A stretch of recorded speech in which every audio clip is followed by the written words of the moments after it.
The Jake Asman Show will begin shortly. Thanks to all these great Patreon members who help support the show. Get your super chats ready. Jake will be here in just a moment. If you love the New York Jets, this is the place to be.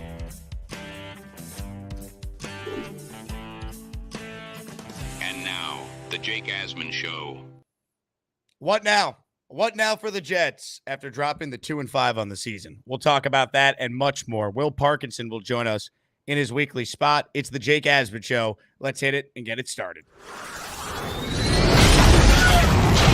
Please subscribe and hit the like button below. Super chat, baby. Cut the line. Now it's time to talk all things New York Jets. It's the Jake Asman Show. Geez, the way the season's going, the intro is basically just going to be a jet exploding, and then we start the show if we're not careful. Yikes. Hopefully everyone is doing their best today. I won't say you're doing well. I know if you're a Jet fan, you're certainly not. I want to thank everyone who tuned into the postgame show last night, everyone who tuned into the live show with Joe Beningo earlier today, and, of course, everyone who came out again last night, the T-Squared Social for our latest watch party. Look, the Jets didn't win last night, but the Asmaniacs always bring it. So great to meet so many of you. And if you're interested in joining us for this week's Jets-Pats game, we can watch it all together. We can commiserate all together. RSVP with the link in the description as we will hang out and hopefully, maybe, watch a win, but who knows. Ladies and gentlemen, joining us right now in his weekly spot is the host of the Turn on the Jets podcast and a member of the Jets content team over at Badlands. Will Parkinson joins us now. Will Pa, talk me off a ledge, man. I'm hurting today. I'm on the ledge. Should I like start just putting on different helmets during these and then just like record? Should I just like start recording and should we just do this for now on? We'll just like go with we'll just record in this, you know? I love it. I think that'll be the way to go. You got more energy than the Jets did in the second half already. I'll be as useful as Garrett Wilson's chest, his shoulder pads. So, oh boy. Hope that was entertaining for everybody. I enjoyed it. At what point last night did you realize this was going to be a nightmare? For me, it was the way they closed the first half. I had the most eerie of feelings when they were only up 2 at halftime. It reminded me of the Vegas game last year when they could have put Vegas away, but then they had 3 chances at the goal line, didn't get any points out of it. And it kind of gave me that same feeling, like they were up, but they should have blew them out. We know what happened. They lose. And then last night, only up 2 despite dominating them. And Steelers fans ready to have a conniption booing Russell Wilson off the field. And the Jets kept him around and obviously came out and played about as bad of a second half as they played all year. Yeah, so I would say there were like 3 phases last night of where I went to, where I went from up 15-6. Like, I'm not going to BS you, Jake. Like, I thought there was a good shot they'd win that game by 40 points. Like, I'm not joking. Like, the Steelers were there to be killed. The Jets were going to had the ball. They didn't need to score in that drive. It would have been nice. And they got they got like 15, 20 yards on that drive, if I'm not mistaken, on that, before the interception. Even if they don't score, Russ looks awful. We might be getting Fields in the second half, and then the Jets get the ball back again to start the half. And you're thinking, this could quite literally be 29-6, 31-6, the way the Jets were rolling on offense, the way they were rolling on defense. I thought Rodgers was starting to play better in that second quarter. Brees looked great. Garrett had some nice moments. Devontae had a few moments. Again, it's hard. Devontae hasn't played football in a couple of weeks. Like, I think the one thing I think me and I think everybody else kind of forgot is it's not even about Aaron and Devontae's connection. Like, right? Like, I don't think that was ever going to be the problem or the playbook. It was like he just has not played football in a couple of weeks, and like that does matter, right? Like, you do look rusty. The interception happens. I'm like, okay, deep breath. Like, bad end of the half, they get the ball. Even if they go 3 and out here, like, woosah. And then when it got to 30-15, I was like, okay, this is kind of a disaster. But the Jets start driving again.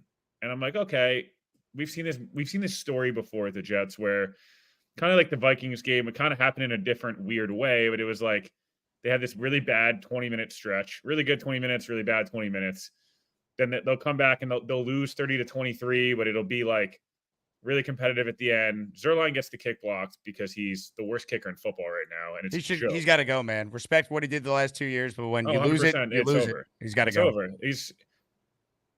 they got bailed out on that call, and it was nice. I'm glad Ulbrich went for 2. Like, that showed me, like, oh, okay, cool. Like, you do, even as a defensive guy, you got the analytics there that it actually made sense, and it would have helped them, right? At some point, it would have helped them. He's lucky that kick got blocked too, because he literally is just kicking so horribly right now that he can't get the ball off the ground. He's in his head. He's in his head for sure. I mean, it sucks, and it's not Greg.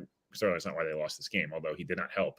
And I want to get to the Jets special teams at some point, but when they get that blocked, it's 30-15. You're like, all right, it would have been 30-18. They had picked up that 4th down with Mike Williams earlier.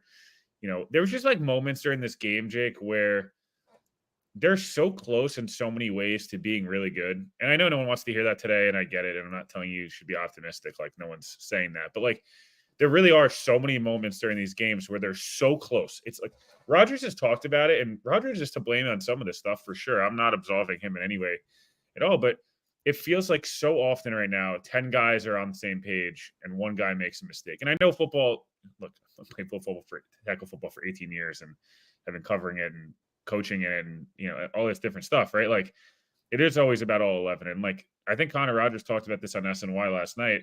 The whole Patriots do your job thing, no one wants to hear that stuff because Belichick's annoying and all that stuff's great. But it really does come down to just do your job. And, like, it feels like right now, every play, generally speaking, on either side of the football, 9 or 10 guys all locked in, doing the same thing. Like, you see some of the talent, you see some of these different things. You're like, wow, this is like super exciting. You see these different drives and defensive drives and plays, and you're like, wow, man, like this is awesome. And then right after that, like, one guy makes a mistake, right? It's Tyron Smith lunges and gets beat while everybody else is pass protecting well, or Rodgers makes an uncharacteristically bad read, or Garrett lets the ball hit him in the chest. That not only did it just was a drop, even though it's a perfectly designed play, perfect throw. If Garrett just catches that ball and puts his foot in the ground, he's scoring an 85-yard touchdown. And instead, somehow it pops in the air, gets intercepted, and then it gets returned 40 yards, in which the Jets probably would have held them to 3 there. Maybe it's 16-15. Like, same thing on defense, right? Like, the Jets were getting beat on the same 2 things last night. The only 2 things they got beat on was anytime Russ saw the Jets were in man and there was not a safety to that side, he would throw it. And George Pickens and Pat Freiermuth put their spectacular catch rating up to 99 and caught everything. Or, they ran a bunch of boots. And then eventually, in the 4th quarter, obviously the defense got out of hand. I'm not saying that. It just, Jake, I think that's the most frustrating thing right now is that all 5, I would say the last 6 games in particular, I guess eliminate New England and Tennessee last 4 games, whatever. If, like, they could get everyone on the same page, everyone's doing their job, right? Like, they win all 4 of those games. Like, that's what's so frustrating. It's like, I'm not painting a green goggles picture. Like, objectively, there's no reason they should have lost to Denver, right? We all know that. We've been over that a million times. Minnesota, same thing. It's like Buffalo, same thing. It's these 2 or 3 plays. It's these, and it just spirals. And I don't know. I don't particularly know why yesterday spiraled the way it did. I could kind of understand why it spiraled in other games. Salah earlier in the year, it's London. There's different things. It's just like yesterday was so just defeating. And I don't know that I've seen the fan base in this bad a shape.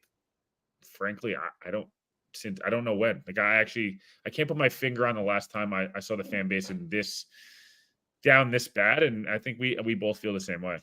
It's just demoralizing, man, because we waited so long for this year.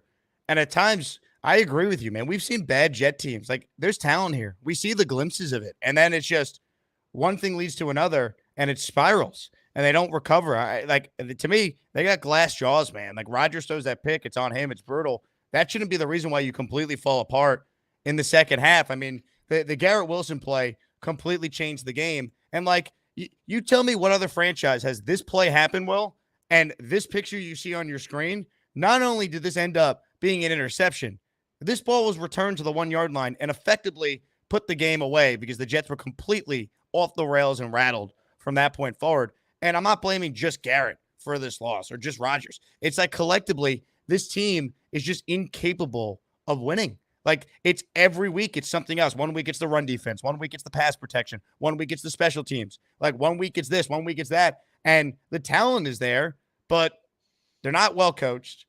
I question the intestinal fortitude of the players now. And look, at 2-5, I know technically they're not done, but I don't see it, Will. This team's going to have to go at least 7-3 down the stretch. And There's been no evidence to support this team being able to win games. I'm at a point now where until I see this team at least win 2 consecutive games right now, there's nothing to talk about. They'll probably beat New England, I think. Maybe. That's not a given. And then, like, they're going to beat the Texans? I don't know. I mean, maybe they could, but, like, you got to show me before I start to buy back in again, because I really thought, like you, when they were up 15-6 with the ball in control, that's Aaron Rodgers. Go down the field, step on their throat, game's over. At least get a field goal. The fact that they threw that pick there and then they completely spiraled in the third quarter, I mean, the expectations we had for this team, we got to adjust them. They're not who we thought they were.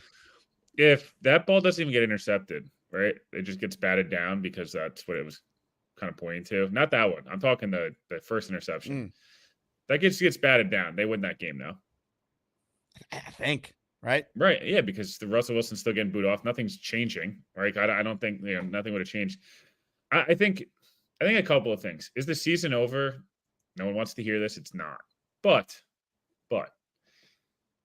if they lose this week, now we're having a very different conversation. This is an unexcusable. I don't care if they're 1-12, if they're 12-0, it doesn't matter. This is if you have any shot of having anything happen out of this year, even just being competitive and down the line, you have to win this game, and you have to win at least 3 of the next 4. You probably have to win all 4. You do. It's just the reality of it. And we can talk about the Jets having the easiest schedule left in the league. We can talk about they don't have to travel a ton. We can talk about one play here, one play there, and Reddick's coming back, and Carter and Reed, and we can talk about all that. Like those are all real things, and that's all true. And I know no one wants to hear it right now because I don't blame you. Again, yesterday sucked. Like the last month has sucked. Could you ever imagine leaving MetLife after that win over the Pats when they were 2-1? The last 25 days would go like this. No, I think it's just so weird because a lot of the ways the games have gone, or the way moves have happened, or all these different things, like in a vacuum, different things could have made sense, right? Like you told me, hey, they're going to lose this like horrible game to Denver, but like it's going to be kind of a fluky loss and like they'll get off the mat. Like, yeah, sure. I guess I could have see that. Or, hey, they trade for Devontae, or Reddick shows up, or Solid gets fired. Like all those things could have happened. It's more that like every one of them have happened. And it's, which is so crazy. This season comes down to no one's going to buy back in, or not buy back in. That's not the right word. I think this fan base is extremely passionate, and everyone says they're not going to watch. They're going to watch, and people say they're not going to go, and they'll go. That's all fair, and they should. That's where there's an awesome fan base. It's one of the best fan bases in sports. But Jets fans are like, you got to show me something now. You asked me to believe and asked me to buy in. We've bought in. And, and they did. And, the Jets have let them down. Now it's like, okay, now you got to show me something. And that means going up to New England and winning. And then people are going to say, okay, I'm still not back, but like, I feel a little bit better. Now you got to really show me something against Houston, really show me something against Arizona, really show me something against Indianapolis. And they got to win the next 2, Will. Let's be real. Yeah. They got it to inspire any sort of like, okay. Oh. Yeah, get back to 4-5, 5-5. Like that's it. Like win the next 2. One of them would be an impressive win over Houston. You're at home. Like win the next 2, and we could talk. Until then, I don't care. Like if they win against New England, you're not going to hear me on the postgame show being like, "Great, we're back." No, win the next 2, or there is nothing to talk about. Season's not technically over. I don't see it with this team. I think they'll lose to Houston. But hey, prove me wrong. Prove this fan base wrong that wants to believe. That's what I'm saying. Like I think the whole fan base, and again, I know that you've some of the best listeners this fan base has to offer, and they're awesome. They're going to be like, the season's over. And they're like, I don't think most people want the season to be over. Maybe I'm wrong. Games. Yeah, I think people are in the mindset of like, I'm protecting myself from not getting hurt again. And I don't think I don't think anyone's wrong to feel that way. I think my issue right now, Jake, is that I'm just so like, I can't worry about the draft right now. And I can't worry about the coaching hires and different things because like there's so much season left, and it's not even about like, it's not even about necessarily winning a Super Bowl at this point. It's more of like, I'm worried about like next week and the Jets like getting better next week and winning, and then like going from there. Like, I think it's like the rest of the season has to just be like, the focus has to be on New England at this point. It's like wiping the last 4 weeks and being like, this is awful. This was so bad. And yes, the problem is that, and Jake, I think we all get guilty of this. You could kind of look at things one of 2 ways. and I think everyone's mostly looking at it one way right now, and I don't think anyone's wrong to feel that way. They haven't won in a month. They've lost 4 heartbreaking games. Yesterday, they got dog walked in the second half. They were awful. There is no question about any of that. And I'm like, people say I don't kill the Jets enough. I think it's pretty clear. I mean, I'm not like that's as negative as I'm just gonna get. Like, and then it's like you see the stats. Oh, they still have a 50% chance to make the playoffs, and they have the easiest schedule. And every year a team that starts 2-5 makes the playoffs. And it's like, it's so frustrating because I think the whole fan base is like, that's great, but go beat New England first, and then go beat Houston, and then go go to Arizona and go to Indianapolis before you start throwing at me like percentage playoff things and all these different stuff. I think the fan base just wants to see, like, can you give me a win? Can we go back to can we get a win on Sunday and take a deep breath and go the next week and try to do it? Because nothing's going to happen in the next 5 days. It's going to change the way the fan base feels. And again, I don't blame them at all. But I don't know. It's so frustrating, man, because we talk about this and behind the fourth wall and all that different stuff. Like, it sucks. But no one wants to hear the boy cry wolf. But podcasting and covering this team and talking about them 5, 6, 7 days a week and all this different stuff. I don't want to talk about losses. You don't want to talk about losses. I don't think anyone does. And I think 95% of people want to tune in and listen to us talk about the Jets winning, or listen to us being able to talk about this really competitive game in December, this competitive game in January, how exciting this is, or doing really cool stuff. And I haven't enjoyed the last month doing this. It sucks. I think it sucks as much. So they've been awful the last month, whether they're close or not. They've been bad. They've lost 4 games in a row. They deserve to get crushed by everybody. And until they figure it out and start winning games, I think people aren't going to change their mentality. Nor should they, because ultimately we're tired of the hype videos. We're tired of the paying customer is allowed to voice their opinion. And this team has not made the playoffs longer than any team in the NFL, longer than any team in professional sports. And just everything we were sold on for what this team is, even everything our own eyes told us. I watched this defense last year ball out. The special teams be great. These young playmakers take a step forward, and Garrett and Brees, and just to see some of these things you were relying on completely fall apart in some cases, it hurts, man, because this fan base wants to believe, but to think they were 2-1 and Rodgers is being asked about questions about how they will handle success to what's happened since with him out there playing, it's hard to fathom. There's more to talk about with Will Parkinson. If you guys have a question or a comment for me to read, super chat it in. I do want to acknowledge, though, one of our awesome listeners that Will was talking about. On a day we're all down in the dumps, Australian Jet fan is trying to make people feel better. He just gifted a 5-spot of channel memberships. Let's not drop the challenge flag. Yeah. John, JT, Sith Happens, Dorian, Yeti, and Tony all receiving a channel membership. If you want to gift the membership, you hit the gift button, or you hit the membership button, then hit gift memberships. Or if you want to just sign up the old-fashioned way, we'll shout you out if you do it. Thank you guys for supporting the show. Will Hassan Reddick is officially back. He was there today. Jeff Olberg asked about it, saying it's too early to say if he'll play on Sunday. I think he'll play, probably a part-time pass rusher situational role.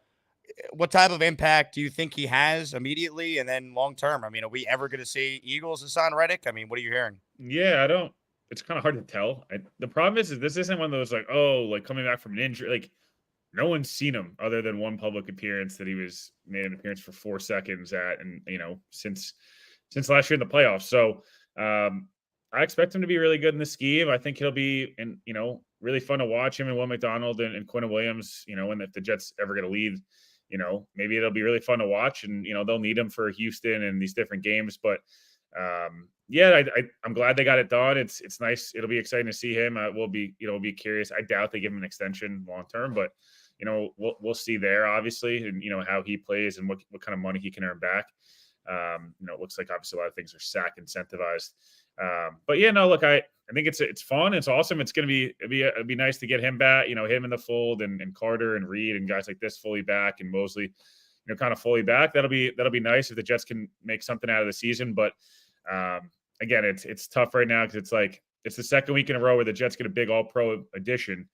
But it's hard to focus on it because they're coming off a horrible loss, and this loss, last night obviously was just such a killer. And again, it's it's not that they lost, it's the way they lost in the second half. They kind of felt like they rolled over a little bit towards the end of the game there. And, that last drive, Mike Tomlin's still obviously holding on to the Super Bowl, and Rodgers beat him, and losing to Zach Wilson a couple of years ago. I couldn't believe he ran the football there. That was wild. But at the same time, maybe it's what the Jets needed to have happen, because the way they performed the second half, was worthy of a team running up the score on them. I don't blame any team at it for running up the score, man. Football is way too goddamn hard, and it's way too painful, and it's way too physical of a game to punt it to get mad at guys for to celebrate and want to go score a touchdown. Like, good for Najee Harris. I mean, he might be the slowest player in the NFL, but hey, man, that touchdown might help him get paid again someday. So can't blame them. Can't blame them one bit. If you're watching live right now, one of the 768 people in here, click the like button. And if you haven't subscribed to my channel yet, please do so. We need all the support we can get during a week like this. Big shout out to everyone who supports me over on Patreon. You'll get some bonus shows this week, Discord access included, merch discounts, and more.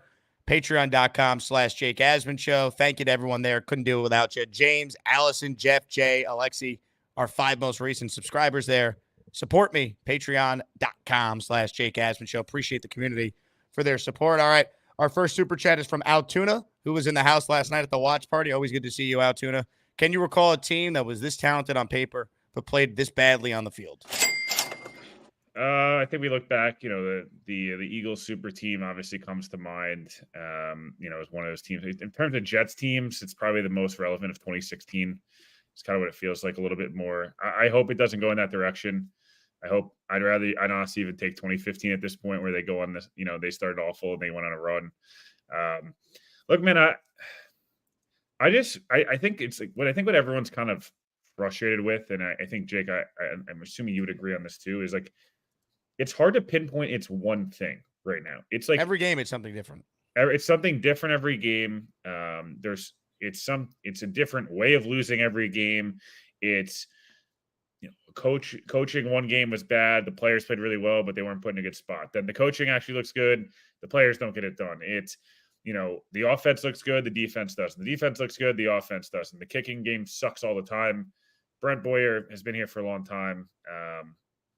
I'm not sure he's going to survive a fourth staff the way that the special teams has performed throughout this year. All due respect, the kicking game has been horrible, and the return game. I'm not sure how it's possible that the kicking rules are benefiting every other team by starting at least at the 30-yard line minimum. And the Jets seemingly start at like the 18-yard line every time. Isaiah Davis looks like he's running in cement. Xavier Gipson was the worst player on the field yesterday, bar any position. Doesn't matter what team you were on. He was the worst player on the field. And he's not been a good returner for a long time now. He had the one really nice moment against Buffalo, and I think we're all grateful that happened. It's one of the cooler Jets memories of just like in one game, one moment type of thing was awesome. He's had some horrible fumbles. The Buffalo game on the road, for example, last night, he couldn't hold on to the football. I mean, he was fumbling or not catching every single kick, and then was getting decleated at like the 15-yard line. It's mind-blowing to me that they're this bad at returning kicks. And not for nothing, I know we all know I would hope people all know that a lot of the stuff that gets leaked about draft prospects right after the draft is a lot of like, oh, this guy was number 1 on our board. Like, no, Jake, you've been to the combine now, that is not, that's not always entirely accurate. But for Malachi Corley I watched Malachi Corley a lot in camp in person, and he had a real role in the starting offense when you saw him in camp. He wasn't great returning the football during camp, and just in drills and stuff. I was definitely like, wow, that doesn't look great. Punt returning, stuff like that, for sure, right? But like first training camp, middle of camp, it happens. Guys make mistakes. If he was really a first round grade and he was the fourth guy on our dude, you telling me that like he can't earn a role like returning a kick or just trying? Is he Anna Banacanda, who had a much better end of the summer than he did to start? But like, this guy's a 4th, 5th round pick that runs a 4.2. Like, why is it not Izzy and Corley back there and just like, hey, maybe it sparked the team? Like, the Jets are not getting any type of spark from special teams, generally speaking, right now. So they're losing They're a team that can't win the field position battle. They're turning the football over more than I think anyone really expected. And then on defense, between injuries, the talent erosion on the defensive line specifically, and just frankly not playing that great, it's so frustrating. And again, I'm not trying to be positive here. It's more like if you want to convince yourself or try to be like, hey, I'm not going to be totally negative today. Like, hey, all this stuff's really fixable. Look, it is a lot of mostly fixable. That's what's so annoying. Is so much of this is so fixable, but like it's not getting fixed. But they're running out of time now too. Yeah, you're running out of time. Such a hole. You're running out of time, and then every week one thing gets fixed, the next thing sucks. The execution from the players I thought was better than the beginning of the year than the actual play calling. Now the play calling I think is getting better, and the execution's worse. Like it's just so. Although the killer, the last chance saloon, the Jets. I love Conk.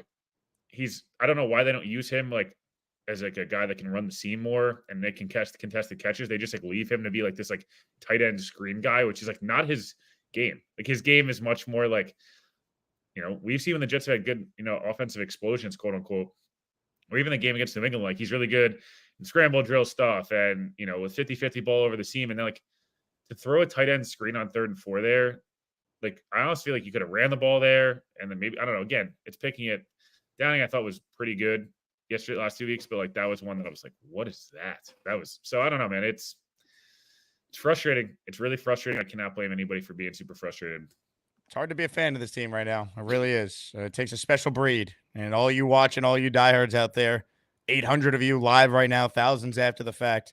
Thank you for your support. Hopefully we'll see a bunch of you guys at our next watch party on Sunday. Win or lose, Jet fans know how to booze and party and have fun. So we'll be hanging out at T-Squared Social for our final watch party this month, this upcoming Sunday. Tony with a super chat. At this point, I'm here for you, Jake, and you, Will. Team doesn't deserve a minute of our time. I can't imagine having to get up and talk about the Jets.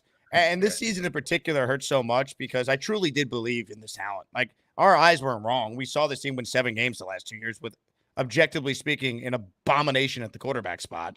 And to have improvements, not just at quarterback, but all over the team, and the coaching and just some bad luck and just some of the things that have happened in these games that have cost them to lose. It really hurts, man, because if this continues down this path, Will, I know you don't want to talk about the future, but we got to get into it a little bit here. Yeah. Like, who's the quarterback next year? Who's the GM? Who's the coach? Are we doing a full rebuild? Are they trading some of these young building blocks and kind of starting over, doing a reset? Like, everything is going to be called into question, especially, if they lose to New England, forget it. But you know what I'm saying? Down the line, they finished with 7 wins, like they're projected to right now at 2-5. What happens then? I think everything is going to be on the table. Debated heavily, and it should be. Yeah, everything's on the table. I think the next 2 weeks are going to basically determine how you really, like, I don't know, what the trade deadline's in 3 weeks. If the Jets go out and lose these next 2, when the season at that point will be 2-7, it's over. Like how many of these guys are you trading off to trying to recoup some picks? It's a shame because I feel like right now they have a defensive coordinator, offensive coordinator who are both like probably just best suited for those jobs. We'll see with Ulbrich. He's 2 games into a to a dumpster fire, and he's like trying to put out a fire as a guy who's never been a head coach before. I think the GM will not be back if the season continues the way it's going. He shouldn't be. He shouldn't. Well, I don't know, man. Unfortunately, a lot of people still think Joe Douglas is not the problem, even though he's 21. What is he? 29 and 61. 29 and 61, correct? Yeah. They'll probably have a new GM as things stand right now. They will obviously 95% chance have a new head coach unless again something turns around. And I would venture to guess Ulbrich would probably go be a DC elsewhere. I don't think he would be back. Same thing with Downing. Maybe he gets an OC job if elsewhere or something of that nature. I think the big question of the going forward, I'd extend Morgan Moses, guys like Moses and Conklin and cheaper, shorter term deals. And by the way, like that. One quick thing on Morgan Moses, because we were so angry last night. He had a really good game against TJ Watt. Him and Conklin didn't give up one pressure to Watt, I think. Like, that's what makes this so crazy that they only scored 15 points. Like, TJ Watt was my biggest fear. They held him in check, man. Morgan Moses played his best game of the season by far last night. He was healthy. He looked good. And they still got boat raced. Like, it's what I mean. Every week, it's a new way to lose. Yeah, it's great. Like, if you told me TJ Watt and Cam Hayward would do virtually nothing, and the Jets would lose by 22 points, I would tell you you're on a ton of drugs. I could use some more drugs, but yes. No, like I think it comes down to the question, obviously, around the vets, right? Like, I wouldn't trade Mike Williams yet, but if the Jets continue to lose, you might as well try to get something for him. Maybe if Reddick has agreed to a deal and he plays great the next 2 weeks and the Jets lose for some reason, maybe you finally can try. I don't know. Some of these other veterans that might be here a year or two, some of kind of the more mercenary pieces. The issue, like, I'm not. Again, this may be a weird take, I guess. I'm not sure how people feel about it, but like, everyone seems really concerned about Rodgers and the coaching staff and all that stuff, and that's fair. I'm not saying anyone's wrong for feeling that way.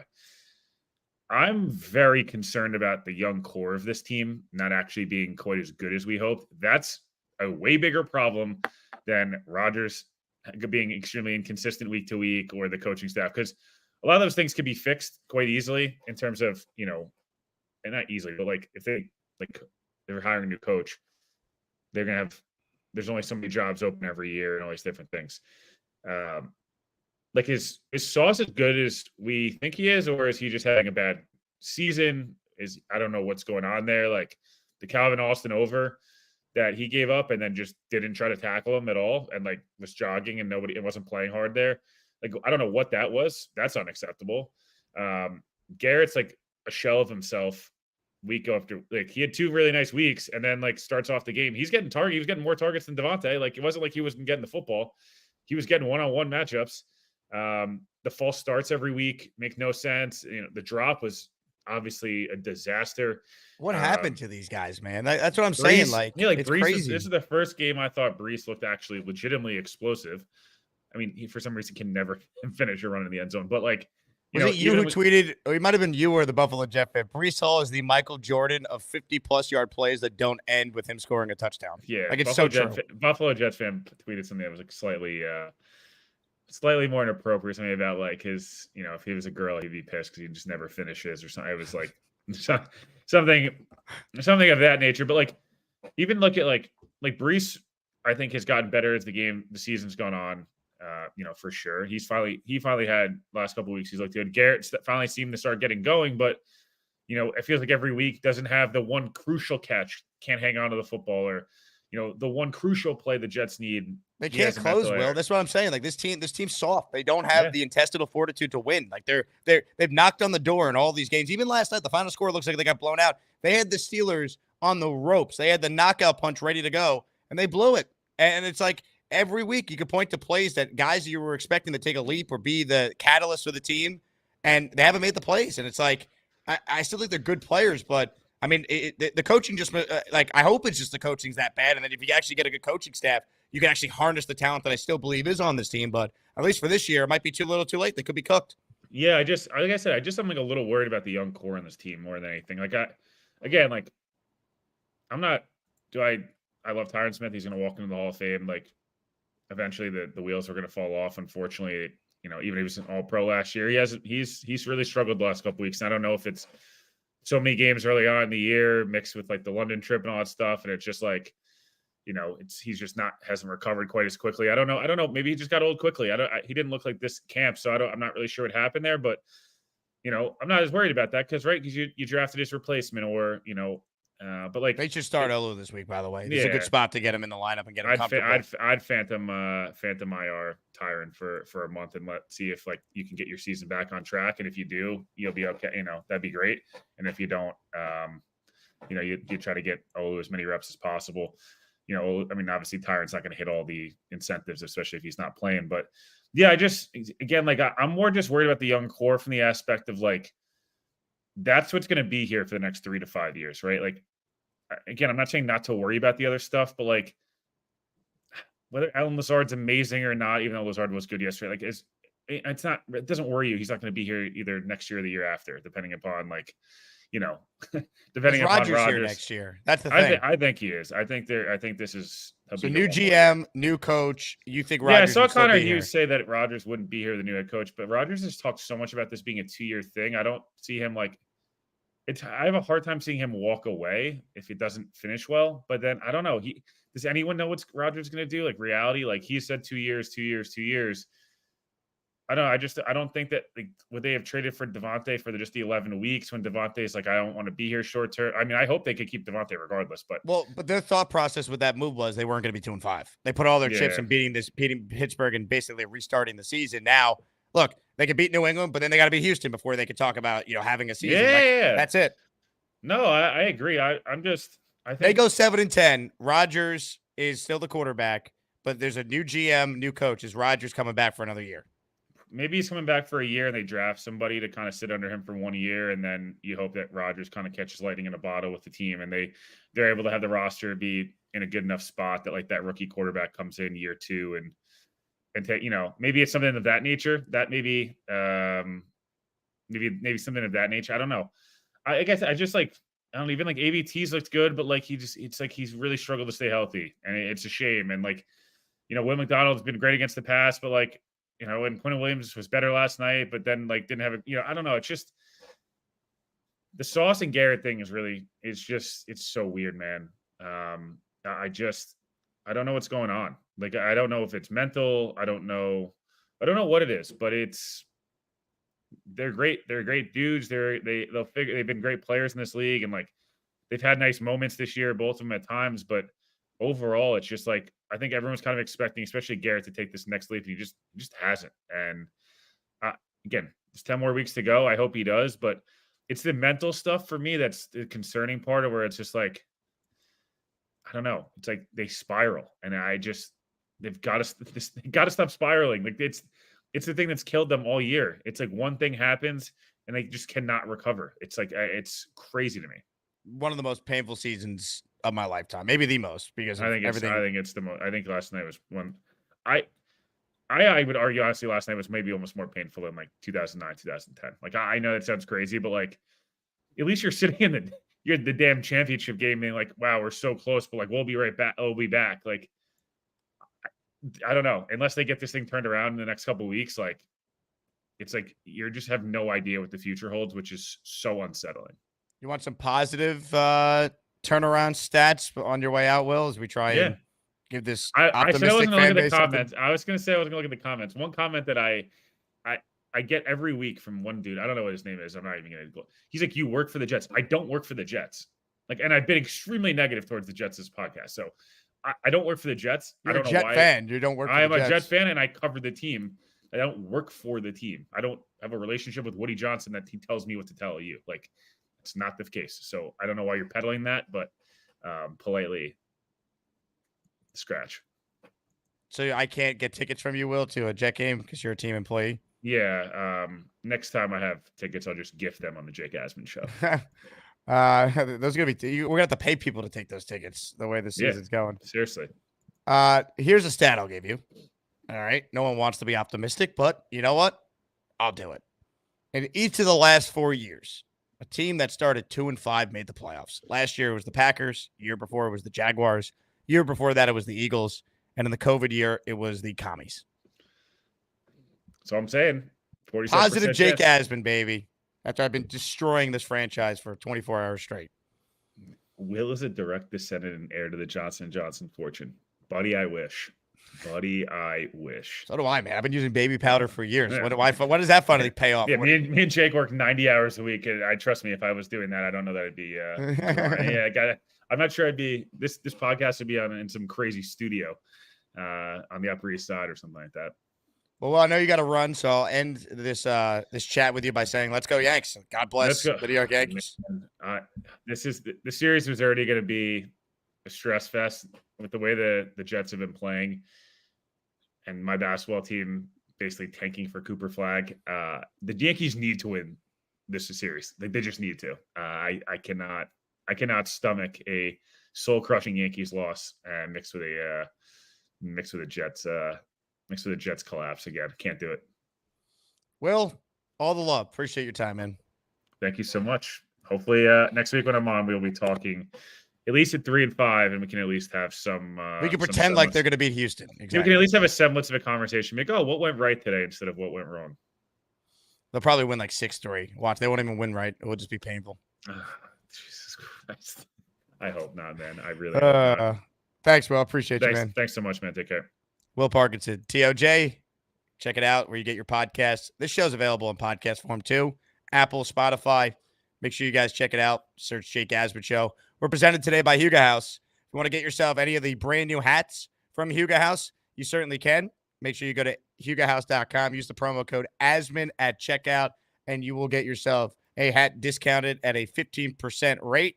Plus, buy one hat from Huga House. The second hat will be 30% off. So check it out. hugahouse.com for all their latest hats. They just dropped 6 on Friday, which are really cool. So check that out. Let's see. Comments, questions, super chats. Appreciate everyone tuning in again. The support from the community is awesome. If you haven't subscribed yet, please do so. We're approaching 40K, man. So win or lose, we're in this together, Jet fans. Thanks for supporting the show. John writes in with a super chat. Thank you, John. Lots of other factors contributed, but canceled my season tickets today. Watch the Lions-Vikings game. What a difference in skills and chemistry compared to the Jets. I think coaching is the biggest thing with those two teams too, right? Look at the staff Dan Campbell has. That guy's a leader. Guys play for him. And obviously O'Connell's phenomenal with what he's done. I mean, he's got that team playing great with, I don't think Sam Darnold's that good. I think he's average.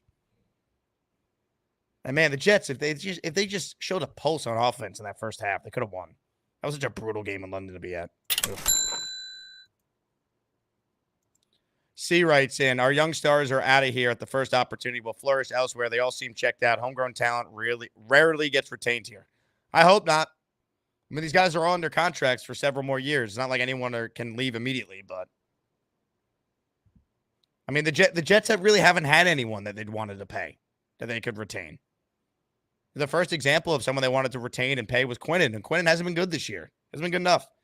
He's been good if you compare him to like other defensive tackles, but he's paid to be a true difference maker, like what Dexter Lawrence is doing, like what Chris Jones does, like what obviously no one's Aaron Donald, but like that's the impact that a top 5 paid guy at that position is supposed to make. A couple plays every game where you go, yep, he wrecked that drive. He gave this team an extra possession because he did that. We haven't had that from Quinnen this year. Sucks. Green Truth. Any news on AVT? Oberg gave no update on any injured players today. Hopefully it's not that serious. You know, and then you lose Newman, so now who's playing guard this week if AVT can't go? Honestly, can Olu play guard? So you could just get your best 5 out there? I still believe Garrett Wilson heavily concerns. I still believe in GW heavy concerns about Sauce.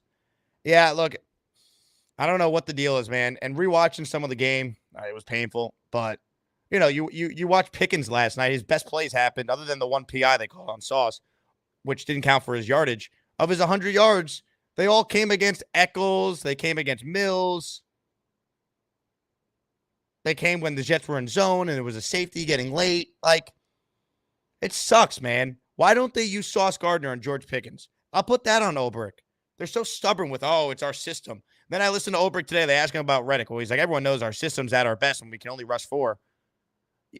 Your system is never going to be at its best because you don't have the same defensive line you've had the last couple of years. This GM has decimated the defensive line, and the coaching staff doesn't adapt.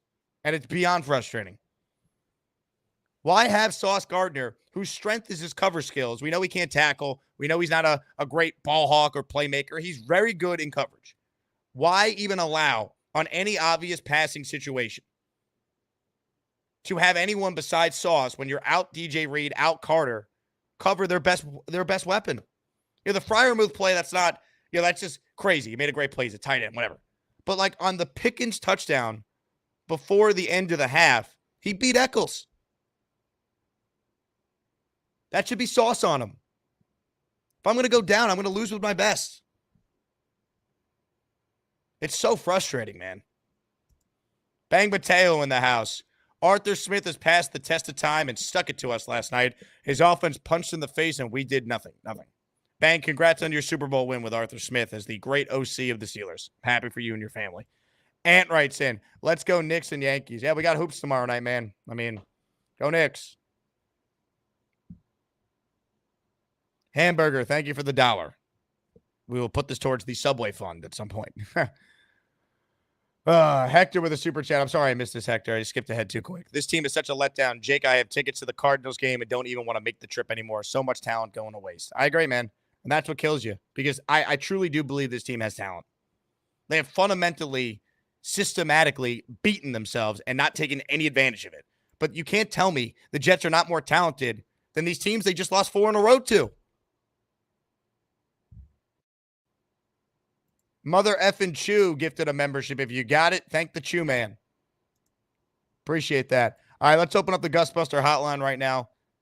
Appreciate everyone tuned in once again. Click that like button and help the algorithm for YouTube. Show this show to more Jet fans who need some therapy. We got a pretty big name on hold right now. I haven't spoken to this guy in a little bit. Ladies and gentlemen, it's my good friend, the pride of Long Island, and one of my favorite artists, Hoodie Allen's on the line. Huge Jet fan. What's up, Hoodie? I feel like this is going to be I don't know how you do this, where you have to continue for the rest of the season. You like every day, twice a day. You don't get to take off. Yesterday, I went on a rant and I said, I think I'm done. I think I'm officially just done for the season. And I'm never done. I always try to find like the optimistic thing, but like I don't even know where to start in being upset because I don't know where we go from here. I see no path. It doesn't feel like we're in a rebuild. It doesn't feel like any talent matters to making us have the math doesn't work anymore, right? Like, let's just be real. This team could never string together the wins, but even if they could, all the games they lost are the type of games that matter later in the season for tiebreakers. The Steelers, the Broncos, the in-division games. And, like, I feel like we're going to lose to the Patriots, too. I just feel like this is, like, falling off at this point, and I want to complain about everything. Yeah, it's tough to tell you not to feel that way, man. I'm with you. Now, I think they could beat the Patriots just simply because, like, I don't think they're going to lose out. Like, they're going to win a game or two eventually, but it's just, Sure. I mean, there's really nothing to talk about with this team until they rattle off a couple wins in a row. Until that happens, like, there's nothing. Like, they could beat New England 41-0. I'm not convinced that they've turned the corner. It's just get ready for the brutal back-breaking loss 4 days later against Houston. Like, that's kind of where I'm at right now. Like, I'm so down in the dumps rooting for this team. They just, they don't have something, man. Like, they don't have the heart. Like, to me, they get punched and they fold. Like, they feel like a house of cards when you watch them this year. They really do. I really think it's like we're in such a weird place because we're thinking about, at least to me, players that have been foundational pieces that I'm like, I can't wait to watch this guy for the next 6 to 10 years. And like in my head, I was like, like they got all these really young guys who are going to need big contracts. Probably we're not going to be able to re-sign Brees. That's going to be sad. And now I'm thinking,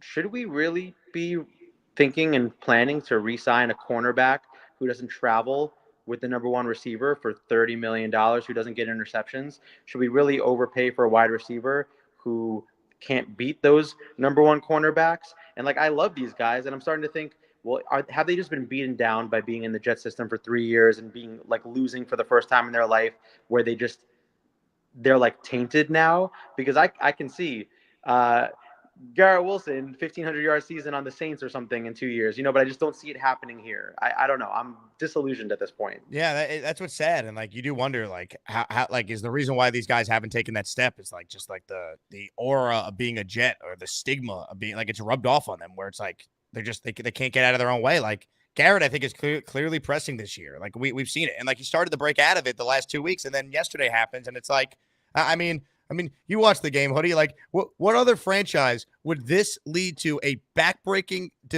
just like a head-scratching interception where this play here ended up on the Steelers' 1 yard line the other way, or the Jets' 1 yard line the other way? Like, it's just only the Jets this happens to, and I just wonder if like these guys have just become just engulfed by the losing that they can't shake out of it now. You really wonder that. That's why they need to just win a game on Sunday, and any chance of like trying to right the ship, like you win one, and then you take a breath. You play right away, which maybe is a good thing. You're at home, and you could start to try and piece it together. But, like, I have no faith right now. How could you? No faith in Brooklyn. No faith at MetLife. Yeah. We look at all these things that we hope would have happened weeks ago, right? Like Hassan Reddick signing. And you can't fault the team or the GM or whoever in the front office for going all in. I think as Jets fans, like, this is what we wanted. We wanted to say, yes, this is the time. We've been waiting. We've been enduring the rebuild for so long. Most of us have been fans for most of our adulthood, never seeing them in the playoffs. Like we wanted the all in. Who cares about the 3rd round pick? Who cares about the deferred second? Like, at least for me, I'm like, okay, I'm all right with it. But now it just feels like in this perennial no man's spot. Like, yeah, we're not the worst team in the NFL, obviously, but what good is all this on paper talent if we literally can't function as a team better than the Denver Broncos? Like, what is the point of this? There has to be a failure, and I know everyone wants to like call for a head at some point, and it Which just the feels, Jets did already, and it still hasn't worked. yeah, but it just feels like it is infectious in a way that you cannot like get this guy out and it's fixed. It just feels like that is almost cultural. And I remember when everyone was so excited, like the team was so energized by the idea of Rodgers being here, that even when he was hurt and he went down, it was like, oh man, I can't wait to play with him. And like, it's going to be so different. I remember the camp reports between the balls coming off of Aaron Rodgers' hand versus Zach Wilson's, everyone. And, you know, I like Aaron Rodgers, but I feel like his attitude and like disgruntledness like permeates when things go wrong. And there's just like, if he's the leader and we need him to be the leader, there's something missing, like organizationally, that is connecting the dots on an accountability level, on a heart level. Because I know as Jets fans, the minute one thing goes wrong, like, oh, Brees doesn't get in on the touchdown or an interception happens, like, I know as our pessimistic fans, like, we know the game is over, right? We've decided. But these things, like having a Hall of Fame quarterback who has done this and been in these tough spots before, that was supposed to override our collective same old Jetsness. We were supposed to be able to finally say, no, we are resilient. We can come back from it. And it's almost like these players come here and they adopt what we know in our heart, which is like, oh, we're bad play. I guess here comes the fall off. I don't know. It's just so good luck the rest of the season, Jake. I wanted this to be sort of my last involvement in Jets discourse. I have to almost take a break. I don't know. What did they win 2 in a row? Are you back in? I'm still watching every week. What are you talking about? But I think I'm just not going to make it. I'm not gonna let it steal my joy as much, if that's possible. I know, man. It kills me, man. It kills my whole week. It kills the mood. And like my baseball team's in the World Series this week, and I'm just down in the dumps. Like it really just sucks the life out of me. It's horrible. But yeah, shout out to all the fans who are still here and caring. In some ways, I wish like we could all get together and be like, what could we do to empower ourselves so that change could happen? But there's no change. You know, just we have decided to like a franchise that doesn't like us back. I've said this line many times, Hoodie. The Jet organization does not deserve how great the Jet fan base is. And the fans are great. And I really, I don't know. I just like when you think about what the next year is going to be, and say Rodgers calls it quits, which on an ego level, I don't know what he would do at a 7-9 season, for example, like Will was saying. Like, I don't know what would transpire, but where are we even going next year if we lose a Rodgers, for example? If we have a top 10 pick, we're not like one player away, as it's clearly shown this year. We're the togetherness away, right? Like the D line obviously took a huge regression back, and if there's one reason to like be mad at Joe Douglas's decisions this season, it forms around his D line offseason moves, right? But what are we going to get? Another defensive end, another cornerback, a wide receiver? Is that going to fix things? We have, like I don't know what to think. For us to not, it starts with the GM and coach, right? I mean, is Douglas here? Is he going to get to hire another coach after how this year's gone? Like that's really where it starts, right? I mean, you look at the Steelers; they're not like the most talented team, but Mike Tomlin's a great coach. Like the guy wins every year. Like you look at some of the best teams in the league, it's coaching, man. You need the quarterback too, and I think at times Rodgers has played well enough for this team to win, but they failed around him, and he's not what he once was. We know that, but the whole premise of this year was He wasn't supposed to have to be MVP Aaron Rodgers for this team that won 7 without him last year to be able to go from 7 to 10 and the bare minimum be a playoff team. It's just, it hurts, man. I mean, if you want to coach the Jets, I mean, you should put your application in or something. I don't know. Who among us didn't think that we were getting like gift wrapped to the situation by getting Russell Wilson's first start, that he was going to be rusty, that it was going to be like the one thing that the Jets struggle with, which is like when we can't, get to the quarterback and the quarterback gets 7 seconds and it's a mobile quarterback. We've seen it with Josh Allen. We've seen it with, not Stroud, but like we've seen it with a couple quarterbacks who are like, okay, cool. They're able to convert on a long third down with their legs. And it's like, we've done everything, but we don't have like true difference makers on the edge. And the corners can only cover for so long. And, then we're these drives, we can't get off the field. Justin Fields felt like a bigger threat to me, at least. Obviously not from a throwing perspective, but just with his athleticism that, we've seen this before. Like, this will probably be what hurts us. And we get Russell Wilson, not coming off the couch, but like, I mean, coming off the rust of this situation. Like, you saw it a little bit in the first half. Like, okay, maybe we like got this guy. We got some good pressure on him a few times. They were going to blow him out, Hoodie. I mean, it was 15-6 right before the half. They had a 2-score lead, and the Rodgers interception at the end of the first half changed everything. They're only up 2 at halftime, and that's what I mean when I called this team a paper tiger on my postgame show last night. Like, the talent looks nice. The players look good. They have this lead, and then they deal with any sort of adversity, and they just can't find a way to overcome it. And that's what bad teams do. That's what poorly coached teams do. And it's like, they're just kind of rudderless right now. Like, their long-term answer at coach and GM is probably not in the organization right now, and that's where it all starts. Yeah, and I mean, it just feels a little exhausting, right? Like, I remember us getting like hyped up on the off. Like, who wants to be talking about the off season in October? Who wants to be talking about? Yeah, I wonder if like I don't even remember who's it, Ben Johnson, whoever the hot offensive coordinators are. Like, oh man, I can't. Once we bring that guy in, like. No, I don't want to be talking about it. I don't want to think about will Bill Belichick come back? Like, and who wants to think about this? Like, it just feel and do we even trust the ownership management to make the right decision? I mean, they made the decision everyone, quote unquote, at least the popular fan base wanted. Everyone wanted Robert Saleh. Like, I was there. That was the get. That was the find. Okay, I think we all like him as a person. It didn't work out maybe in terms of wins and losses, but what is it going to be like that really changes this? I don't know. I'm sure there are other people who want to take a call, so I don't want to take up more time. I just wanted to get in here and commiserate, and I feel so much better. Feel great. You're the best, man. Plug your tour dates. I know you've been doing a lot of shows recently, right?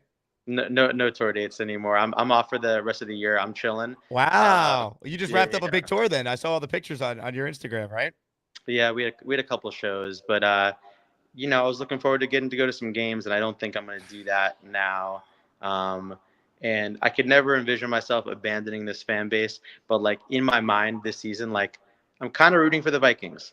Like if there's an NFC team I'm rooting for, like I think like many others, like I got love for Sam Darnold still, and it's cool to see him do well. He made a couple of passes in that Lions game that I was like, Sam Darnold, you didn't do that with us. What is going on here? And like Justin Jefferson feels like the most evolved form of whatever we could wish Garrett Wilson would turn into. So I'm just going to pretend that's our second team for the time being and just go with it. Hang in there, man. I appreciate you tuning in. You've always been a big supporter of the show, man. And next time you start performing again, you gotta let me know that I'm back in New York so I can see you live. Absolutely, man. All right, go Jets. Can't wait to cry. See you guys later. Ladies and gentlemen, the great Hoodie Allen checking in. I told you guys, diehard Jet fan. You hear about these like quote unquote celebrity Jet fans, and they don't know anything about the team. Hoodie truly does know about the team, as you guys saw there. Just brutal, man. Just brutal. This fan base deserves so much more. So much more. Hey, we're presented today by Underdog Fantasy. We got not one, but 2 Monday Night Football games tonight. Shout out to everyone who signed up for Underdog last week. Great week of signups. Best way to support me is supporting our sponsors. So make sure you guys check out Underdog. Download the app from your phone. Play right on your laptop or your desktop. Use promo code Asman and take advantage. New customers get a deposit match up to $1,000 in bonus cash. We should have won our underdog pick yesterday. You want to know why we lost? The Greg Zuerlein missed PAT that had the penalty. Jets then went for 2 as opposed to kicking the extra point. If they kicked the conventional extra point and it was good, we would have won our underdog pick we gave out on the show. Rodgers went higher on his passing yards. Boswell hit 2 field goals. We only needed him to hit. It was 1.5, so he went higher on that. And Greg the Leg screwed over any chance we had of turning $10 into $50. So thanks to everyone who played. Hopefully we'll win something this week. Underdog, check it out if you haven't. A lot of fun. Travis with a super chat. That was my biggest thing. Why the F is Eccles on 14 and not Sauce? That cost us. It's bad coaching. Bad coaching, man. That's why. Not giving this coaching staff any excuse. No Reed, no Carter. Sauce is a great cover corner. You don't even utilize his strengths. We know he's not going to have an interception. We know he's not going to run tackle. But the one thing he does well is that when people that he is guarding, when you stick Sauce on someone, more times than not, they don't have any catches. Seriously. Even this year where his play has not been anywhere near what we've been accustomed to seeing. The fact that he was not on Pickens at the end there, that first half, terrible. Douglas with a super chat. Jet fans should get a free lifetime supply of Johnson & Johnson's baby oil. As often as they're screwed, marriages have ended over less emotional pain and suffering. Well, if the Jets were a real relationship, none of us would still be in the relationship. It's an abusive relationship. It is toxic. But only in sports do we never walk away. We never do. Even these people who say they're done, you won't be as invested, but if the Jets ever got good, you'd be right back. It's horrible. Tyler says we mortgaged our future for 2 and 5. Pitiful. The one thing I'll say about that, what was the future before Aaron Rodgers? They had a good young roster that we felt needed a quarterback because Zach Wilson sucks, which he still does, by the way. I don't care if the Jets were 4-3 last year. Zach Wilson, if he's so good at all these people saying, oh, it wasn't all Zach. Why is he a third stringer? If it was really the Jets and all these teams think Zach is good, why is he a third string quarterback? Not a backup, a third stringer. But I don't need to dump on Zach. It is what it is. Wish him well. But they really didn't mortgage their future. Because they screwed up the Wilson pick, they tried the quick fix with Rodgers. And when the Bucs do it, it works. They win a Super Bowl right away. When the Rams do it, it works. They win a Super Bowl right away. When the Jets do it, Rodgers' Achilles snaps 4 plays in. We wait a full year of hell, then to get to this year, thinking the team's even better, and then they start 2 and 5. So, it's brutal. As far as mortgaging the future, they gave up a 3rd-round pick for Devontae. Is that really mortgaging the future? They signed Tyron Smith and Mike Williams to 1-year deals. Is that really mortgaging the future? They have a 1st and 2nd-round pick this year. They have cap space. Their future is going to be a lot different if this season keeps going where it's going. They'll have a new GM, a new head coach, but, we just saw Houston go from a joke to now one of the best teams in the conference. If you get the right people in place, it can turn. And the problem is the Jets don't have the right people in place. And here's the thing, too. What future do the Jets really have, right? We've seen them be bad with you draft a rookie quarterback, give him time, and the guy ends up stinking. So they tried it with Rodgers, other teams have tried it, and it blows up in their face because we're Jet fans and we apparently have some sort of deal in our previous lives with the devil, and we're never allowed happiness. Captain says, Jake, you wanted Adams deodorant. Who's next? Come on. You are Captain Swanson. I know what you're doing, right? All you do is troll. I still think getting Devontae Adams for a 3rd-round pick is a good deal. They were 2 and 4 when they made the deal. They're all in. You might as well try and jettison a 3rd when you have 2 of them and bring in an elite receiver. But I know what you're trying to do. I won't fall for it. Thanks for your time today. Your day is done. Into the shadow realm you go. Give yourselves a pat on the back. Y'all got on your knees and prayed on Mims's downfall. Clap it up, weirdos.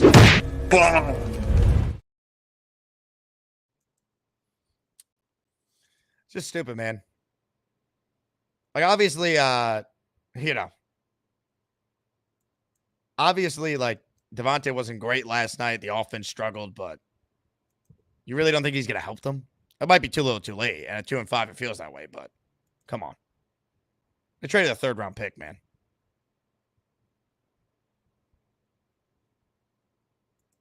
Super chat from a name I have no idea how to pronounce, but thank you. Zach Wilson riding pine, placating, shake my head. I don't even know if that's English, but I appreciate it. I mean, obviously the Jets have more problems than just Zach Wilson last year. We knew that, but I wish they had last year's defense with this year's team, or last year's Greg Zuerlein with this year's quarterback. You know what I mean? Like things we were relying on for this team to be good with competent quarterback play are not there. And Rodgers is not what he was. I mean, it's okay to acknowledge that. He didn't need to be. People are like, oh, he sucks. I think he's about an average quarterback right now. He gives you moments where he looks great. His obviously all-time game was the New England game on Thursday night, but that was before he hurt his ankle against Denver, which zapped whatever mobility he had. Like that night against New England, count the off-schedule throws he made. He looked like himself. He looked like 2020 Rodgers, right? And then I think he took a beating against Denver, and now he's playing a little scared, right? He doesn't want to get hit. He's trying to get the ball out fast. It's so frustrating, man. But he still has played well enough for this team to win. Like, he was really good, I thought, a week ago tonight against the Bills. He had 300 yards, basically, 294. His quarterback rating was 99. The Jets had two 100-yard wide receivers, a 100-yard rusher. Like, they look good against a Bills team that is running away with the division. You can't tell me the Bills are that much better than the Jets. But the Bills are better coached. They know how to win because they've done it. I know they haven't won a Super Bowl, but they've won the division 4 years in a row. They played in playoff games. And this team is soft. Until they prove otherwise, they're soft. So while I don't think Aaron Rodgers is great anymore, I think he's been at times what they needed, competent. But the whole premise of the year was the other guys around him would help him. They've had no running game for the most part. And they're asking way too much of him. And I think we did overlook just how difficult it is to come off the injury he had after not playing for a full year.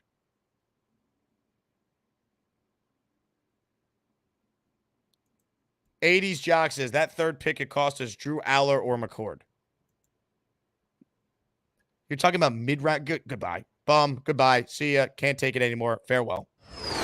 Into the shadow realm you go.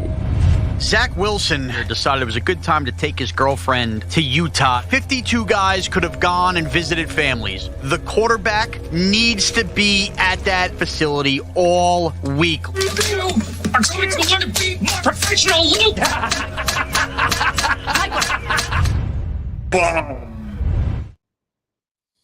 It's going to be hard doing the show, man. This is going to be a tough week. I can already see it. This is going to be tough. Travis writes in, we need coaches that are going to put foots in asses when there's consistent BS happening on the field. I agree. We also need players to be angry, man. Where's the fire from this team? Where are the leaders saying, this shit's not acceptable anymore? We're better than this. I don't see that on the sideline. Where's that? I see guys laughing. Last week, guys were laughing. Kinlaw after his BS penalties. Zuerlein sitting there laughing. Brees last night at the end of the game, they caught him like what are we smiling about, man? You're 2-5.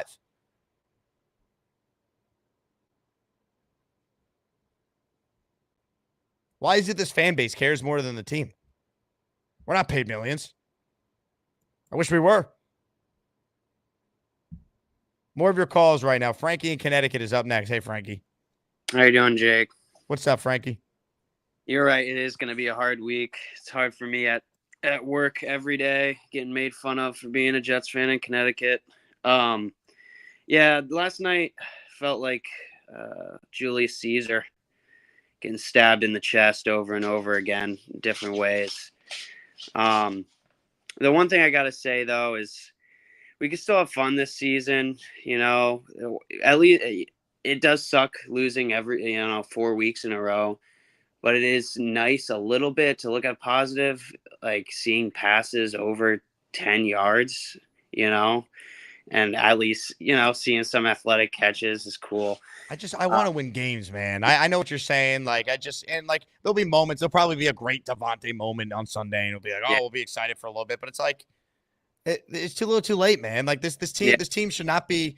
Even if they just had one more win right now, we can still spin it like, all right, they're going to get their footing. There's still time. The schedule is easy, but they're 2-5. Like if Greg Zuerlein hit the kick against Denver and they had one more win right now, as painful as the last couple of weeks would be, we wouldn't feel empty right now. Like 4 in a row, good teams don't lose 4 straight games in the NFL. It doesn't happen.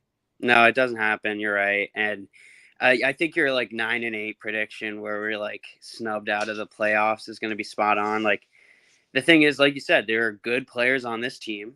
So naturally at some point in the season, they are going to be able to string together some positive plays and some wins. Like it's going to come, like whether it looks like it or not, how terrible this team has looked, there will be a point in the season where it will turn around and they will start playing good and they will be connected as a team. But like you said, it's going to be too little, too late, and the 9-8 thing is probably going to happen. As a lifelong Jets fan, I can see it just like you. To be clear, that wasn't me predicting it. That was more so like what would be the most Jets way for the season to end. To me, it'd be the most painful way for them to like finally start clicking. They finish 9-8, and we lament some of these brutal losses they've had along the way that ultimately cost them a chance to go to the playoffs. And that's just us, guarding our souls because they are being sucked right out of us. And then one last thing I want to say is I've been watching the show for like, I don't know how many years. I don't really call in.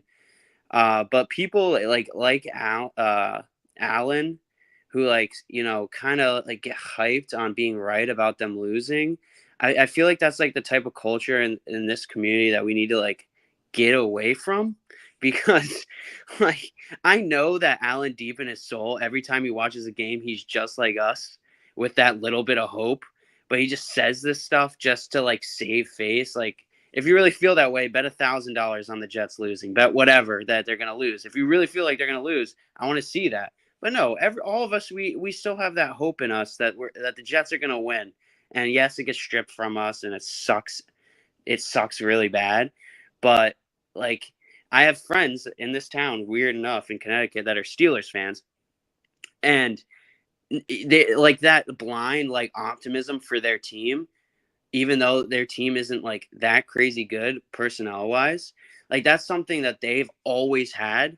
And it, for some reason, like that karma keeps them going and keeps them getting into the playoffs and gives them a chance every year. Like they've had results though, Frankie. That's why. Yeah. Mike Tomlin's never had a losing season. Like every year they know they're going to be in the mix. Like they've seen it. They've seen championships. They've seen Super Bowl appearances. So like, the Jets have had one winning season since the last time they made the playoffs, and they haven't made the playoffs longer than any team in football. It's hard to be positive and optimistic and hopeful when you're a Jet fan. Yeah, I know. I guess I'm just a naturally positive person. But like I said, my Uncle Mike, I called him up the other day, Mike from Mayapack, and he has us coming back and tying the Bills record. I don't know if that means anything, but he's been right. He knows every stat ever. He's a smart man. So I'm gonna, you know what? Yeah, I'm probably gonna be very hesitant to think this team is going anywhere this season, which is the logical way to go. But who knows? It's still early. Crazier things have happened. The Steelers sneak in every year, even though they look like god awful at this point in the year. Why not us?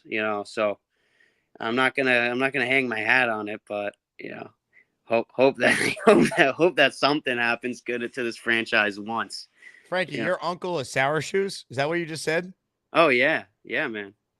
He's my godfather. If my parents died, he would be the one looking after me as a child. Wow. I used to be a big Stern listener. That's pretty wild, man. That's very cool. He's since blacklisted kind of from the show. Not blacklisted, but he doesn't get really asked on there anymore. But yeah, I've grown up with him my whole life. He's an absolute G. The same way he is on the radio is how he is every single day. You give him a call. He calls me for my birthday. I say one word, Tell him to call this show. Tell him to prank call in as Francesa or someone.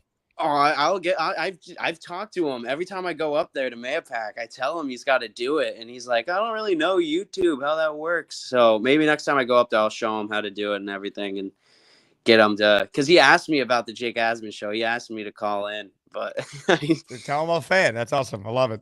Yeah. Oh yeah, he'll love that stuff. He loves any support, man. He's an awesome dude. So, yeah, and his impressions, even though he's not on the radio much anymore, his impressions have gotten like way more wilder. He does like so many more people that nobody ever sees except for like his family, Like I see it every time I call him. Like his Beetlejuice impression is absolutely is it's so spot on. It is crazy. It is that's my favorite one he does so far. So I'll tell him to call on in, man. I'll tell him to call. You got it, Frankie. Good call, man. Appreciate you. I like the positive approach when 90% of the calls are going to be negative, and rightfully so. We just want to see wins. Beat the Patriots and then beat Houston, and let's talk. All right. Then you can convince me, okay, well, they could beat Arizona. Okay, maybe they could beat the Colts. They could win 4 in a row. Could be 6-5 into their bye week, and we'll be back in. But let's see it. Because I think they'll probably beat New England and then lose to the Texans right now. Probably. But what evidence do I have that something's going to change right now? I would love to be wrong. Jets Johnny, Packers were 2-5 last year, lost to the Vikings, and people were wondering if Mike LaFleur and Love should go. They went to the playoffs. Let's relax. Johnny, I get it. Right? I gave the stat earlier to Will. There's been 4 straight years. A team that started 2-5 has made the postseason in the NFL. The Packers were the team that did it last year. Those teams had better coaches. Those teams didn't have an interim coach. It's tough. It's hard to relax after that performance, man. You're up 15-6 in complete control of the game, and you got punched in the mouth, and you just fell down. Never got up. Allison Tuckwab is in the house. Allison, always great to hear from you. I know you signed up recently for my Patreon as well, so I really appreciate your support, Allison. Thank you. She writes in, you ever think Zach is there making Aaron look bad, especially when his friend's there now. And if he walks out, I think Aaron should walk out too. Do his team by himself, get them to the Super Bowl. Sure. Interesting point. Okay, then. More of your calls right now. Let's say hello to Tim from Fishland. Hello, Tim. Jake. How you doing, my man? Oh, I don't think I've ever been better, Tim. I mean, what's not to love about the New York Jets right now? No, well, I got a couple points. Number one, they can't win at the line of scrimmage on both sides of the ball. That is the biggest problem. Those are the engine that drives every other thing, the secondary, the wide receivers, everything. All right, the running back, if we could run the ball, okay, you wouldn't have to ask Rodgers to drop back and, throw 30 to 40 times. Then on top of that, we add Devontae Adams, and then now Reddick is coming. You know what I call that? And excuse my French. It's like adding sugar to shit and calling in a candy bar. Okay? I haven't heard that one. That's a new one for me. All right. So this is how I look at this team. It's getting to where it's ruining my happiness watching this team. When I know the talent that is there. And one of the other things that it's ruining me playing head-to-head ranked Madden, which I'm ranked in the top 100 of the world. So, I don't even want to damn play the game anymore because I'm so tired of it. All right. So the Jets have ruined your love for not only just actual football, but video game football too. Exactly. Even though I win a lot better than they do, God forbid. But, it's just, however the Jets can jet, they're going to jet. And, my brother told me this at the beginning of the season, keep your expectations low. That way you're not disappointed. Big bro was definitely right on that. Okay. We'll see what happens, but I don't know if I'll watch another game. I might, peek my eye in to see what's going on. You'll watch another game. You'll be on your ass this Sunday watching the Jets and the Patriots. Let's be real. Well, yeah, that should be a given win, but in typical Jet fashion, they'll find a way to lose that one too.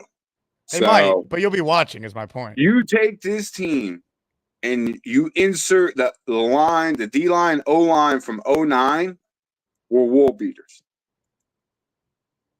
All right, world beaters. If you insert the offensive line and D-line, we're complete world beaters. And that's where it all starts up front. All right. There is no emphasis on winning your battles at the line of scrimmage on a consistent basis. They get mollywopped. They can't run the ball. God forbid Brees takes an inside zone. He's going to get popped with 2-3 yards loss. Okay. It's so atrocious.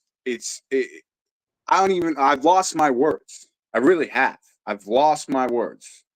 Okay. Today, I took off work today because, I hurt my back on Saturday.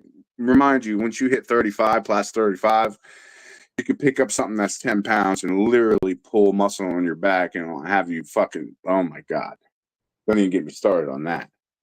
But it has literally just taken a toll from me, man. Like, I had so much expectations, so much hope, just to be completely drowned. Like, I'm in the ocean and I got caught in the rip current, so, the Jets will do what they do is sprinkle sugar on shit and call it a candy bar. So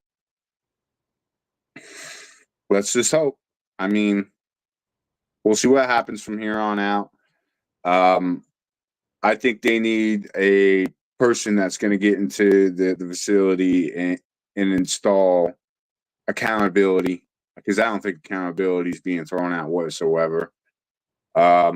They need to bench people who aren't doing their jobs, regardless if it's for a second-tier guy.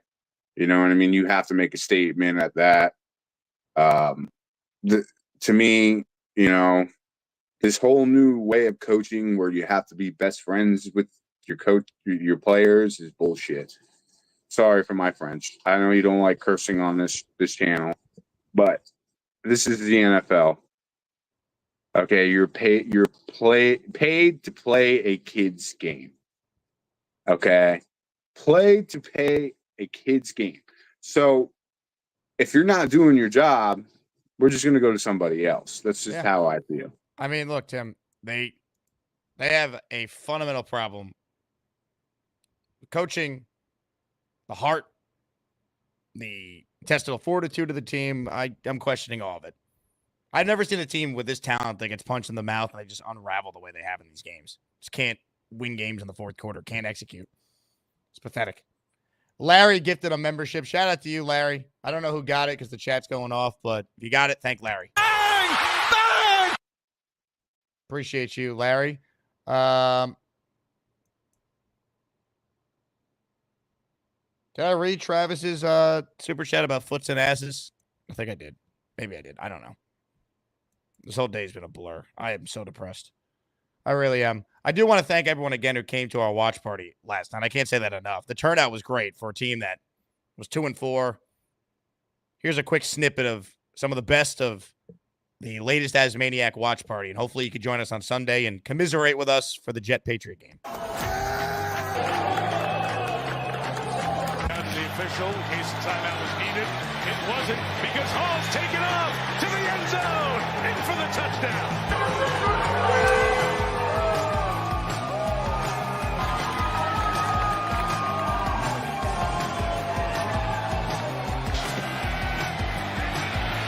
The pressure. Rodgers knows where to go with it. Brees Hall on the run. Hall into the secondary. Past the tackler at the 20. Brees Hall inside the 10. Challenge. He dropped the flag before he could throw it, so Rodgers instead runs the play, and it's a touchdown to Conklin.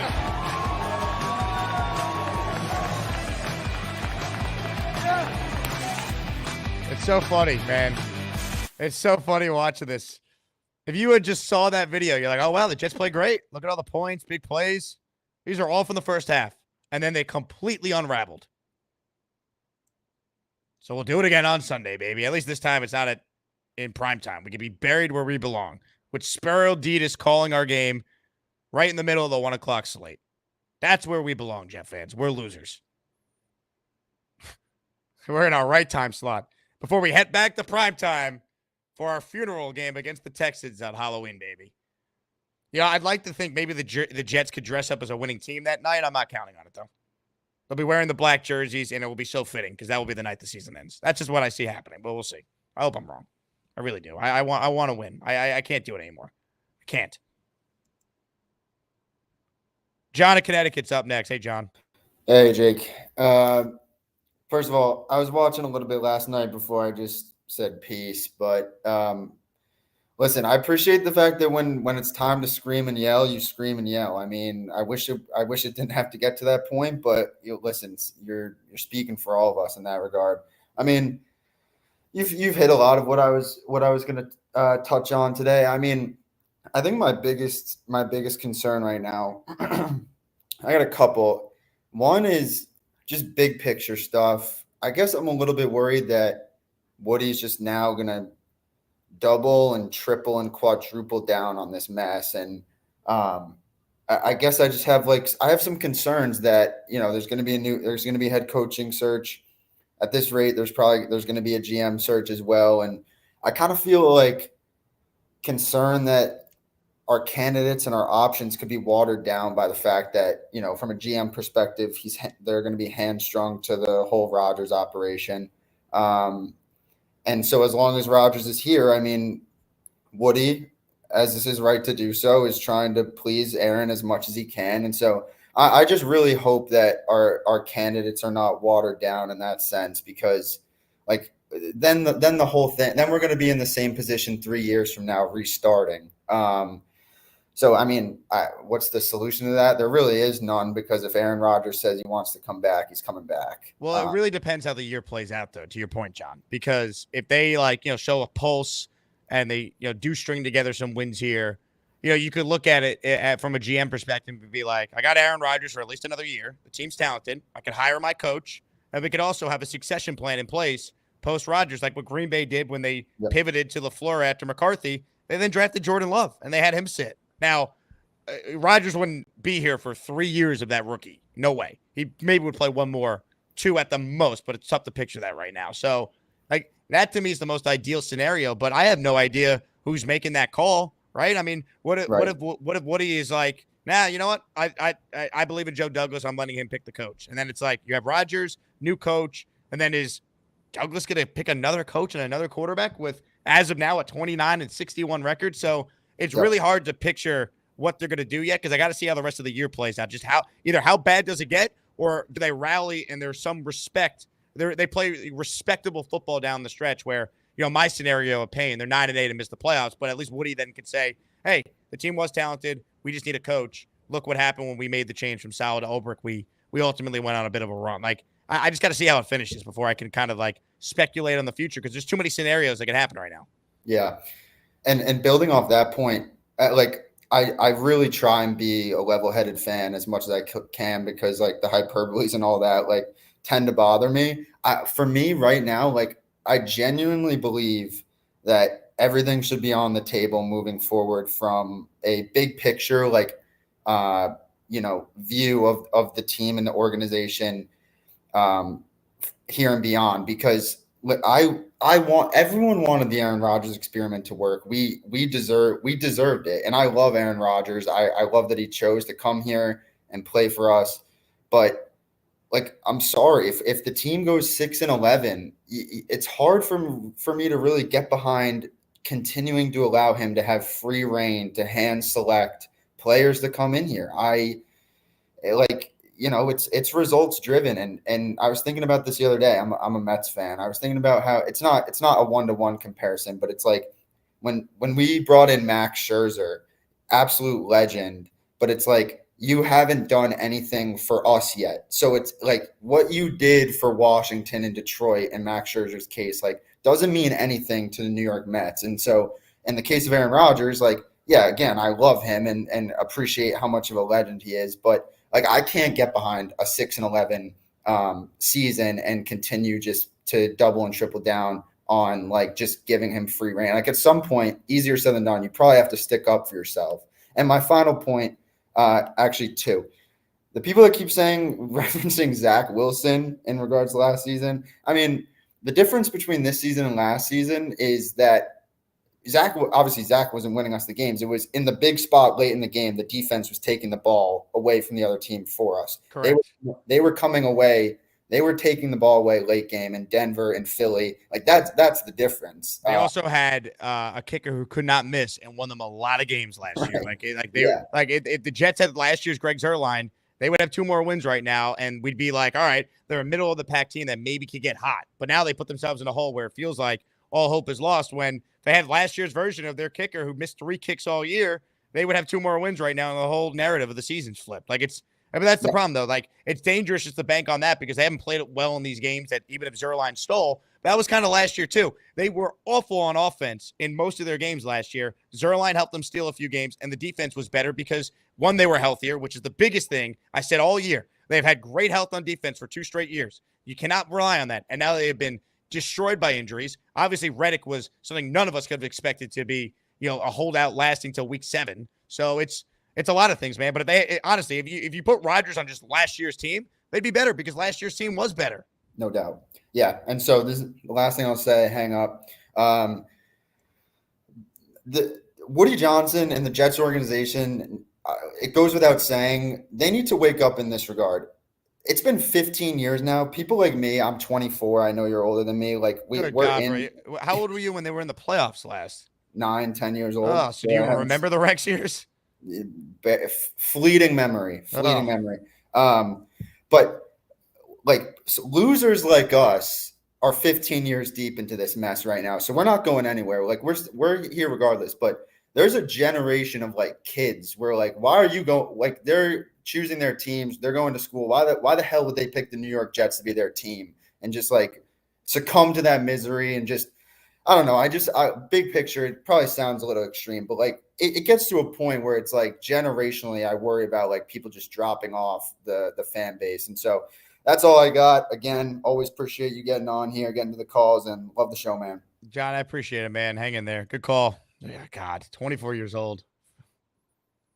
Just brutal, man. It's tough. It's a tough sell. I mean, it really is. I mean, when I was growing up, the Jets routinely went to the playoffs in the 2000s. It wasn't same old Jets to me when Chad Pennington was leading this team to the playoffs in 2004 and 2006, and they had Favre and they were 8-3, and I know it fell apart, but then they had Rex and Sanchez, and they won the 4 road playoff games in 2 years, and it's been insanely brutal for a long stretch, man. And I really don't know what you do. Because I keep coming back to this. Even if you're a Jet hater or you're the most negative of Jet fan, you didn't think they'd be this bad. You didn't think it'd be 2-5. You didn't. Maybe you thought 9-8, 10-7. They wouldn't win. Oh, Rodgers not the same. Their ceiling is they might win a playoff game. Jeez, I wish that was the Jets ceiling right now. Dorian gifted 1 channel membership, baby. Free stuff. See if I can get the name of who got it here. I'm scrolling up. Listener Tyler Ussery received the membership here. Hit the like button if you're just tuning in. If you're a Jet fan and you haven't subscribed yet, help us out. Trying to give you guys some therapy here. Garrett writes in, can you explain why we let JFM and Jefferson go? JFM was because they were counting on Reddick. It was a clear salary dump. It was a dumb move. Didn't like it at the time. The fact that JFM said that he would have agreed to a pay cut and the Jets still jettisoned him, terrible. And Jefferson, it was tough to not have faith in the defensive staff, right? They obviously thought Kinlaw was an upgrade there. And Jefferson's not even playing for the Browns right now. He's inactive. I don't think the Jets coaching staff forgot how to coach defense. I just think the talent level is just not as good, man. I mean, no Reddick, no Jermaine. You never replaced Huff. You never replaced Jefferson. And Quinton hasn't had as good of a year as we're accustomed to him having. Last year he didn't have as many sacks, but he was top 3 in pressures at his position. This year he's nowhere near that. And obviously 2 years ago he had the sacks and the pressures. He was first team All-Pro, and it was deserved. 2022 Quinton was amazing. Felix pissed off last night, woke up still pissed. When is this nightmare going to end? I don't know, man. I really thought we battled through the hell that was last year, dealt with all the slings and arrows this franchise took from all the haters in the offseason just to get to this year. Got blown out on Monday night, but then they won the next 2. And when I left MetLife after the Pats game, and they were 2-1 after shit kicking the Patriots, I never could have imagined it would get this bad. Seriously, they were 2-1, man. I wish I knew that night it would be the best night of the year because I would have really celebrated more than I did. 25 writes in, Hate hands on owners. Give the right people the keys. 25. I'm glad you've awakened, man. I mean, it looked like you died on the stream last night, brother. Hexen writes in, when you become a Jet, they make you place your hand on a football that sucks your talent out like you're in Space Jam. Yeah, that's honestly believable based on what we've seen this year. It's amazing, man. I know what we need right now to kind of lift the spirits of this fan base that is obviously hurting right now. Right? We all could use a pick-me-up, if you will. Ladies and gentlemen, the debut of a brand new intro for one of our all-time callers. It's Chiefs fan. Guess what? I'm still looking for a job, bitches. It's Chiefs fan. I'm just going to rub my hands together all day. It's Chiefs fan. There's a whole lot of DNA on this couch. Let's hear it for Chiefs fan. Look, it's my dead neighbor that I didn't kill. Chiefs fan, hello. That was some good shit. Sorry for the language, but holy cow. Gator did that? Oh, of course he did that. He's the GOAT. Gator, man. You're going to the heavenly gates, man. I agree. I tried to stay positive in that Discord server last night, and then after halftime, I realized what you guys went through, and I'm like, I just let them mauled, as they say. Mauled meaning to blame. Like you guys had a 2-point lead. I'm like, come on, y'all can keep this together. And then you just take one Mike Tyson punch to the face, and you're like a 5-year-old on the ground crying. Like, come on. I mean, Chiefs fan, Trump was in the building last night. You know, they should have stopped the count at halftime. The Jets would have had a win. That's a beautiful meme there, right there. Going into election season 2. Like, I wish they stopped the count. Like, come on now. Me too. And then you let Russell Wilson of all players when I like Justin Fields over Russell Wilson. So, like, I'm not an Ohio State fan, but Justin Fields is a better quarterback. But I don't know, man. I looked up the probability of you guys making the playoffs, 32.36%. And I saw ESPN Analytics say the Jets somehow still have a 47% chance to make the playoffs. I was looking at Sports Illustrated. I don't look at ESPN. My bad. But 47 is probably the better number. I mean, I don't believe it, but continue. The only way you can make it is only 2 losses in your last games. Basically, there's 7-3 would get them the 9. That might be enough, depending on who the wins are against. But there's no way. I don't think you can make it as a 9-8 team. I'm like, the AFC is just too good this year. It's not, though. That's the thing. Your team is really good, despite your quarterback leading the NFL in picks. Yeah. Look at the AFC. Look at the AFC. True. Look at the 7th seed right now. Oh yeah, 9-8. You watched the Colts yesterday play the Dolphins. That game was brutal, man. They're 4-3. It's like how? Oh, I mean, I would love to see you guys make it as the 7th seed and go on a run like Rodgers did it when he was in the 2nd year as a starter and won it all. I would love to see that for y'all, but like, I was rooting for y'all. I didn't want the Steelers to win last night. I wanted you guys to win. Because the Mets lost and you guys needed a win. And now you guys just got the Yankees. And if they aren't Yankees fans, they got to root for the Yankees. Because who wants to root for the Dodgers? I don't know about that. Oh, I am curious. I asked Beningo, who was on with us today, to all the Met fans out there, are you rooting for the Yankees or the Dodgers in the World Series? I am curious because Joe said he's rooting for the Yankees, which surprised me. They might as well because the Dodgers eliminated them. And I'm hoping my Mizzou Tigers can beat the hell out of Bama this weekend. Because nobody likes Bama. Chiefs fan, what's the latest with your job situation? I basically decided to take part-time back at Walmart, even though I hate it. We're going back to Walmart now. Wow. I decided to go back. I'm doing part-time, even though I hate it. Interesting. And the reason why I'm doing part-time is I told them, I just want to be in the back.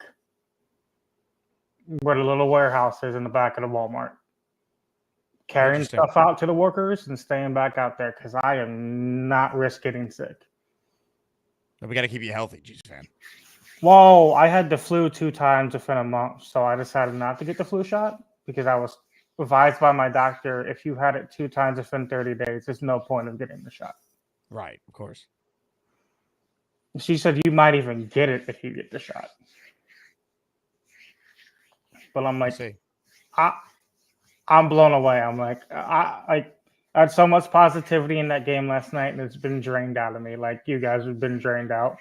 I woke up this morning, put on your short, and played that for 10 minutes because that's probably how Jet fans felt when you were ranting in that one short that you uploaded recently. I played that for 10 minutes because you needed that rant. That's from the show last night, post-game show. I was gonna watch it last night, and then I remembered I might as well not watch because if I join and I try to say something positive, I might be crucified. So I just put the show on when I was making breakfast this morning. And what'd you have for breakfast? I made bacon and eggs, and I had a little bit of biscuits left over, so I made some gravy from scratch with flour and butter. Excellent. Well, I'm happy to hear that you're having a great breakfast and you're back at Walmart. This was a good call from you. I mean, yeah, but one last thing before I go. Please just beat the Pats. You guys haven't swept them in so long, man. I need this. I have family members who are Pat fans who are literally saying next weekend is an easy dub against y'all. I need y'all to beat them. I'll pass it along, all right? All right. It's Chiefs fan. Guess what? I'm still looking for a job, bitches. It's Chiefs fan. I'm just going to rub my hands together all day. It's Chiefs fan. There's a whole lot of DNA on this couch. Let's hear it for Chiefs fan. Look, it's my dead neighbor that I didn't kill. Gator's unbelievable, man. That is so good. Shout out to Gator. Everyone hit the Gator emoji. Show him some love, man. This guy is the best at what he does. Sco with a super chat. Sorry for leaving early, Jake. I couldn't take it. Sco, great to see you as always, man. I'll see you on Sunday, hopefully. Tough night for Sco. You know, maybe the first sign that it was going to be a rough night for the Jets was the idea that the Jets and the Mets were playing big games at the same time. Maybe we should have just knew what we were signing up for. Just tough. But Sco, good to see you, man. Hopefully you and all the other Asmaniacs had a good time and can still join us this week for our next one. 25 says, I was trashed last night. It was bad. Oh, I saw. As did the chat. As did, I don't know how many people watched my postgame show last night. It probably has over 20,000 views by now. Let's see. How many people watched you fall asleep live on the air? I thought you died. 25. 19,000. We'll get to 20 by the end of the day, I'm sure. Garrett writes in, won't happen, but imagine having the courage to not start Rodgers for one game to show we're not messing around. Garrett, do you think this is somehow the answer? Do you think Tyrod Taylor would make a difference right now? Really? I'm not telling you Aaron Rodgers has been great, but he's played well enough for this team to have more than 2 wins. I mean, a week ago, he literally threw for 300 yards, had a 100 quarterback rating, and they still lost to the Bills. Was that on Rodgers? Or did Greg Zuerlein miss 2 huge field goals? Easy ones. Did Tyron Smith commit a holding penalty that wiped away a touchdown would have won the game? Did Garrett Wilson not hold on to a ball in the end zone that could have been a touchdown? Brees not beat one guy to the post and score a touchdown? Like, he has not been great overall. He's had one great game. I thought he had a very good second half in Nashville. I thought he was not good against Denver, but that game was just brutal with everything that went on that day. Viking game, he was awful in the first half. Not great in the second half, with better. Like, but no one wants to hear it. It's now just, we're just going to blame the quarterback, which, you know what? They're 2-5. I don't have it in me to fight with anyone anymore.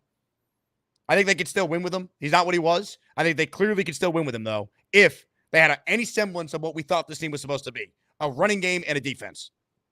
Defense has been destroyed by the front office, poor luck, injuries, etc. I can't explain why the running game is this bad. I can't explain why Tyron Smith was second-team All-Pro last year and then just seemingly has just lost it. I would start Olu Fashanu at left tackle and not even think twice about it.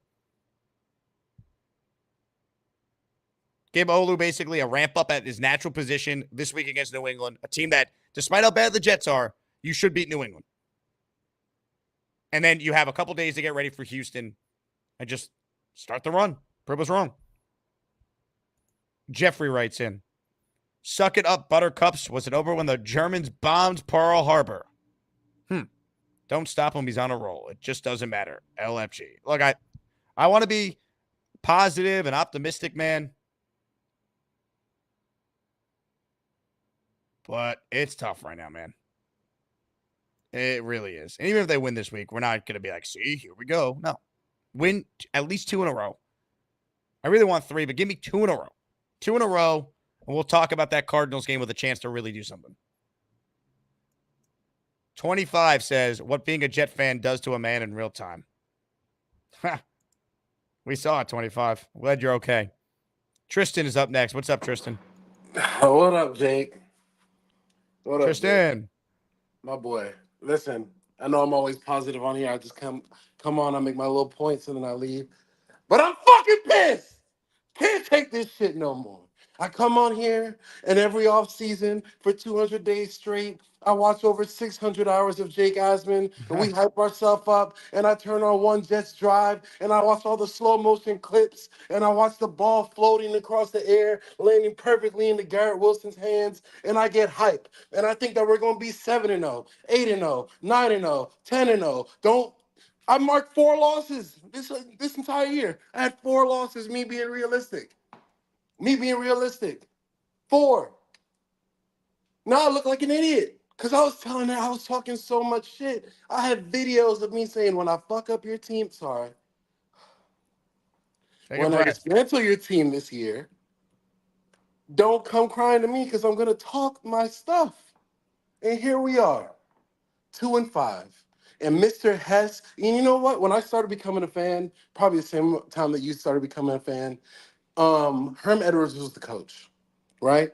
And I heard all these stories about how this big bad man named Bill Belichick just abandoned our team. Those are the stories that I was told. I don't know about you. Then I realized that Bill Belichick left the Jets in January of 2000. When did Woody Johnson become the owner? There's more to it than that, though. It was the uncertainty of who the owner was going to be. That was when the bidding war was going on between the Dolan family and whatever. I can't go down the Belichick path. Screw him. He's got a worse winning percentage without Tom Brady than Rex does. So to me, Bill Belichick is one of the most overrated figures in the history of sports. I'll take it. But what I put together from that is that he had to sit down with Woody, decided that he wasn't the guy, and decided to leave. If you want to blame Woody, that's fine. I mean, he's owned the team for 25 years. They haven't won. The problem is, I'll use Dolan. I'll use this example. I'm a huge Knicks fan. I don't think James Dolan just figured out how to be a great owner. He finally got it right with the people he hired to run his franchise. The Jets need to get the right people. They had success in the early 2000s when Woody first got there because there were Parcells people that were still left over from his regime running the team. Then give credit to Woody. He made the smart choice to go with Tannenbaum as the GM, who hired Mangini, went to the playoffs, 3-year run, then pivoted to Rex, had success. You had, say whatever you want about Mike Tannenbaum. It ended poorly. He made a lot of mistakes. But he also hired 2 coaches that got this team to the playoffs. Joe Douglas drafted a bust of a quarterback, busted left tackle, screwed up, seemingly, the roster situation with the D-line, Reddick, all this stuff going on. That's on him. And ultimately, he's 29-61. So, I don't know if he's the right guy to pick another coach at this point. I think his time might be up, and it's time for this team to maybe bring in 2 new people at those spots and hopefully get it right like Dolan eventually did with Leon Rose and Tom Thibodeau. That's it. Do we need an offensive-minded coach? Yes. I think, you either need an offensive-minded coach if you're going to do the Ben Johnson, Bobby Slowick, bright coordinator thing, or you need someone who's got experience, who's won. Mike Vrabel is out there. Mike Vrabel would be the best coach this franchise has had since Rex Ryan immediately day one he steps through the door. 100%. Now, I've never been cut off, Jake, and I want to keep that thing going. I know I went on a bit of a rant today, but I just wanted to point out that Gary just be talking. And Gary just comes on here and he just says stuff just to piss you off. I think he watches your show, and he says, what can I say to adversely piss off Jake Asman so that I could stay on the show longer? And this will always be my quote. Gary just be talking. Have a good day, Jake. Gary, is this true?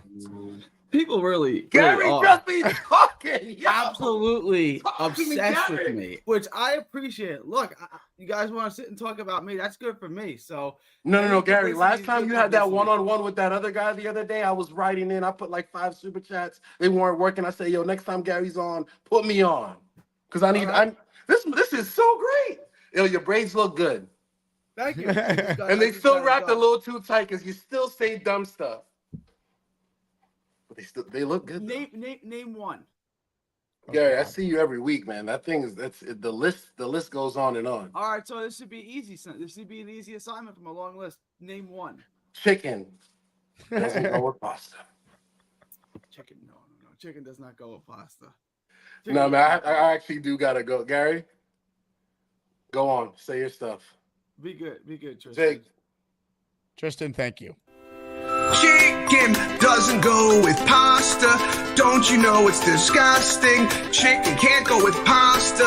Why? Because of the texture. Instead, go get yourself pizza at the closest Shell gas station. Cause chicken don't go with pasta. I just discovered dogs are pets. Hello, Gary. Hey, how's it going, Jake? Oh, just fabulous. It's fabulous, right? It really is. Like, I got nothing to watch now. Now all I got is my Nets. And I kind of feel like the Jets should just go Nets mode and just tank this. And we should start having the Cam Ward or Shador Sanders or Carson Beck conversation. Like, who do we who's like? the quarterback, Gary? Have you done the scouting already? Of those three, no, a little bit. I would lean towards Cam Ward right now, but that's preliminarily. I don't. That's who I would go with. I don't want Beck. I definitely don't want Quinn Ewers.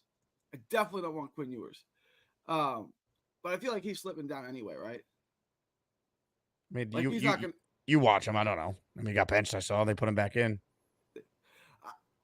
I remember watching him in the state championship when he was a junior high school, South Lake versus Westlake in Austin. And then that was the first time he ever got pressured. And he starts just chucking the ball up then too, just throwing up 50-50. We'll have more time to do this. I can't do this on the 21st. So save me the quarterback discussion. We got to get to at least December before I do this. I can't do it right now. I don't have it in me. I'm going to strangle myself if I have to hear about Carson Beck or Cam Ward or whoever. I cannot do it. I can't. So please, if you got any other point besides the draft, make it right now. No, my question was basically, I mean, where do we go from here, right? Like with the Nets, it's obvious your team sucks. Just lose all the games that you can and get every young player that you can and get rid of every veteran, right? With the Jets, we have a veteran quarterback. We do have young talent. Like if we do tank, we tank and start over again with a really good backfield with Garrett Wilson. I mean, I'm not trying to be gloom and doom here, but like the team is awful. It didn't work out. Back in '93, the Mets got the worst team money can buy. Eddie Murray, Willie Randolph. I was like, oh, this looks great. It was horrible. I feel like this is the same thing. Like this team is trash. We still have young players. Like we still have some young players on defense. We still have a lot of young players on offense. Olu. Like we have things that like if we're gonna rebuild, it could be relatively quickly, maybe. Well, is that what we're looking at? What we've learned though in the NFL is a rebuild doesn't take that long if you hit on the coach and quarterback, right? Like we've seen this, right there, yeah. Like look what Houston just Houston was a bigger joke than the Jets were right now, and they had a preacher running their organization. I was down there. Jack used to be. They celebrated the anniversary of him being fired 2 years ago to the day, like just a few days ago. Like it was all over social media for my Houston friends. So yeah, I'm not trying to tell any Jet fan like to be optimistic right now because I quite frankly I'm not. I'm living in the now, and this season's been a nightmare. But like. You got to tell me who the coach is and who the quarterback is, and it could turn. You know, it can turn. Like, we've seen this happen many times in the NFL. Like, the Lions are a model franchise all of a sudden. They were a bigger joke than the Jets. They flipped it. They've been through like 2 different or 3 different rebuilds during this playoff drought for the Jets, and they actually have now gotten it right. So, I keep coming back to the Knicks example because the Knicks were the biggest joke in this town for forever. But they got the right people in charge. Woody's going to have to get the right people. Otherwise, none of this matters. And it's kind of like how I feel with Sean Marks with the rebuild. I don't really trust Sean Marks with the rebuild, and I don't really trust Woody to get the right product. I know that's what we got. Like you always say, and you're right, you can't make the owner sell the team. You can't fire the owner. It's his team. What I'm saying, though, is if you get a high draft pick and you can get one of those quarterbacks, it's really not a bad job to attract the right coach. Now, you still got to pick the right coach, but you would have pieces, Pro Bowl pieces, young pieces in place to move things quickly, right? It wouldn't be like when Saleh got here and the team was a total train wreck. I agree. Now, I think some of the talent, I mean, we'll see how the rest of the year plays out. There's 10 games left. Maybe we overrated some of it. Let's see.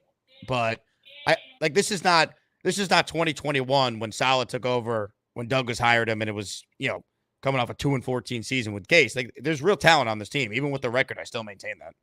I feel that way too. So I'm not trying to be like, oh, we should tank, but like, is that the best, worst option left? Or do you want to see how the next 2 weeks go?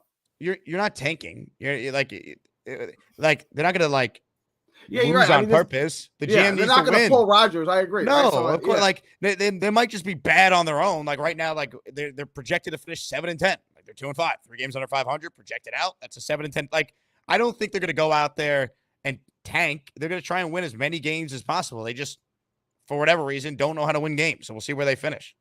I'll never root for my team to lose. So I'll never root for the Jets to lose. I'm not going to root for the Nets to lose a single game this year. I'm just wondering, like, would it be better if we won 5 games this year?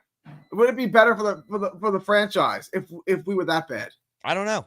You got to tell me what they do with what happens after the fact. Like, do they use that 5th pick in the draft if they only won 5 games, or 3rd pick in the draft and they take a quarterback that ends up being, CJ Stroud? Then yeah, obviously that'd be great. But like, how do we know that happens? I just wanted to address something in the comments in the chat real quick. No, I'm not going to bring up Joe Douglas, and I'm not going to bring up Brock Bowers because it's not time for that. It's not the arena for that. This is a crisis in the family. I'm not going to bring up Brock Bowers. I'm going to try to save the family here from a family crisis. I don't know what the best direction is. Like with the Nets, it's obvious. I don't know what the Jets do from here. Like they got a veteran team, and it's this bad, and I don't even understand why it's this bad. But I was the optimistic one when they were 2-3. I was like, it's all right. Like, we're not going to lose 4 in a row. We're not going to lose 4 in a row. And what happened? I don't know where to go from here, Jake. Maybe you be negative and they'll start winning. Whatever everyone's take was, flip it and see if we can reverse it. All right.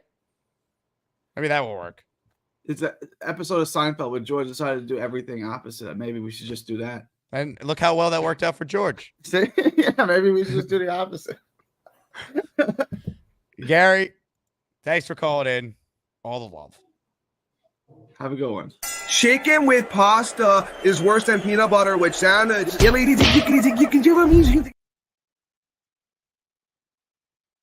Incredible. Hey, a huge shout out to Zach Van Buren, who just signed up for my Patreon for the entire year. You save 15% when you sign up for the year. I really appreciate it, man. On a day we're all down in the dumps to support me that way. That's awesome. Thank you so much, Zach. Really appreciate it. Make sure you get in the Discord and commiserate with all the Asmaniacs in there. Oh, man. Ralphie writes in, ran my first marathon yesterday, dragged my ass to Citi Field for a Mets watch party, then come home to see the Jets second half, turn you on to walk me off the ledge, and you're on the ledge as well. Yeah. It's funny.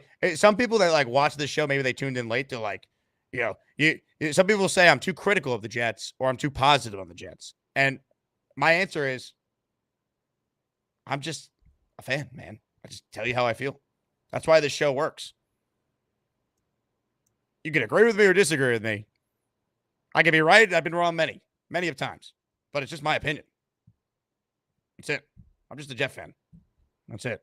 And I don't feel good where this team is right now. How could I? I would love to be wrong. Win 2 games in a row, and let's get excited about the possibility of getting back in the mix if they could go to Arizona and win.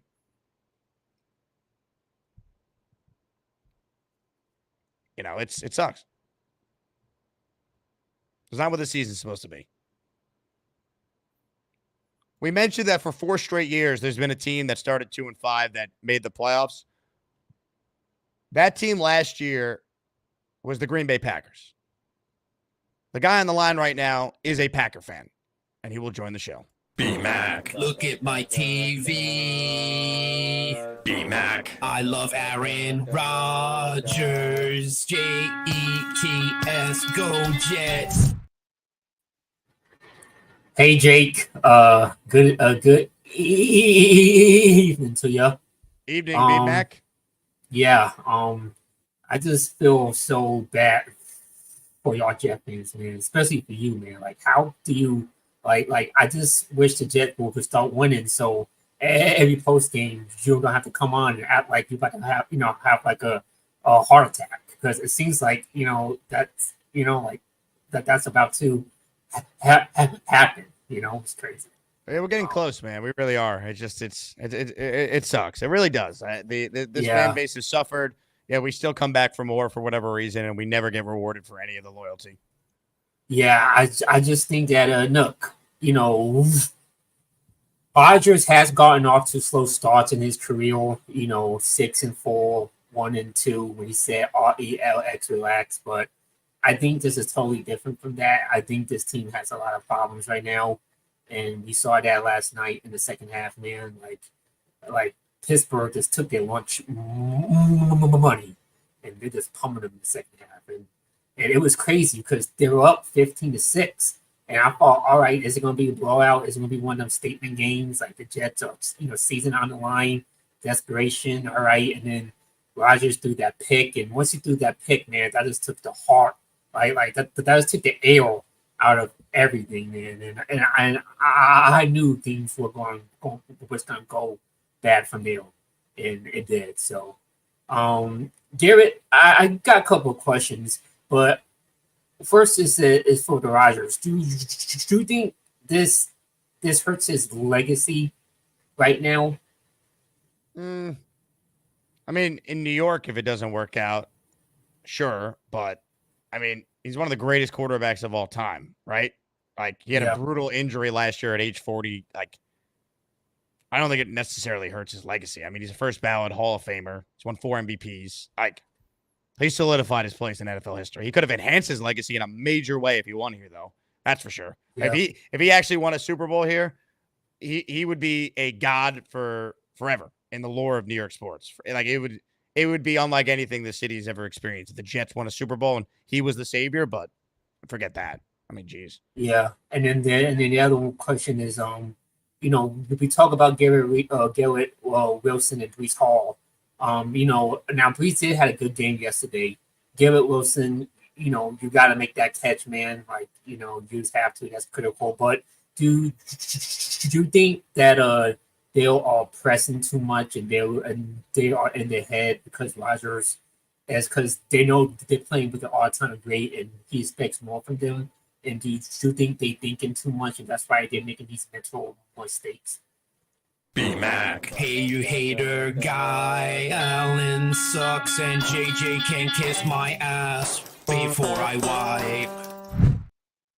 I do think they're pressing B-Mac. I do. Especially Garrett. He's had some uncharacteristic drops. I mean, the one last night is brutal, man. They win this game probably if this doesn't happen. I mean, he might score a touchdown on this play. This play ended up on the Jet 1-yard line. How? That's what I mean. It's like every week it's a new way to lose in painful fashion.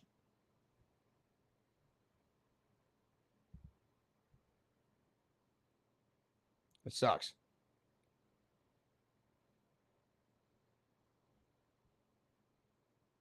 Ugh.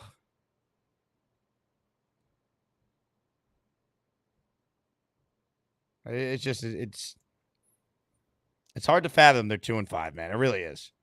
Once again, even if you weren't buying into the hype, you had concerns about the coaching staff, thought the defense was a little over, like all these things fair, right?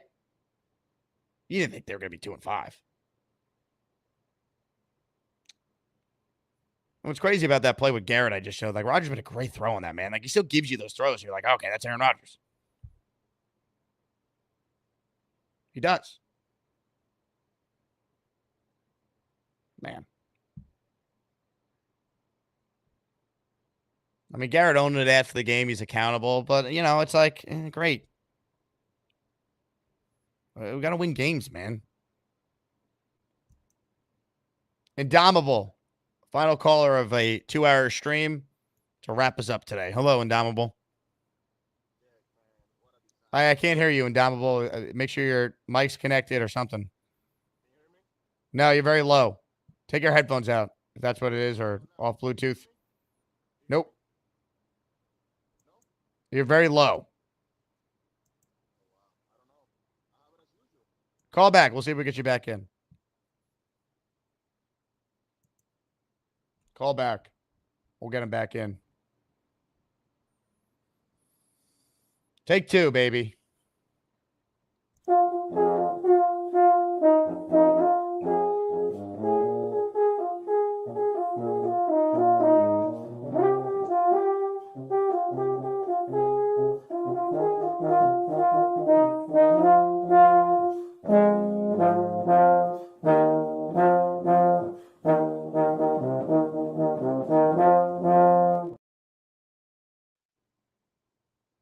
Ladies and gentlemen, listener Bijan there, bringing the energy. Indomitable is next. Hopefully we can hear him this time. Hello, Indomitable. What about now? Can you hear me? Hey, there we go.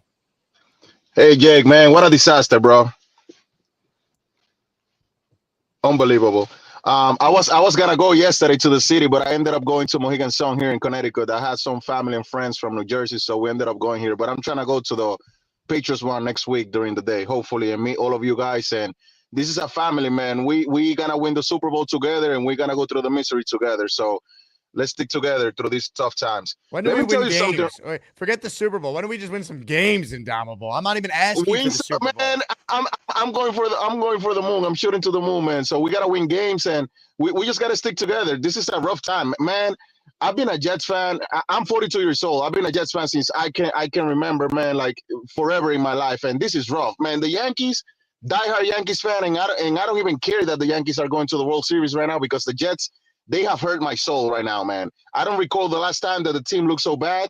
Not only like on the field, but also like on the feeling of the fan base. Like last night at the sports book, all the Jets fans, their looks was not like mad or angry or anything. It was like hopeless, man. Like when a family member died or something. It was just like this helplessness that you can't do anything.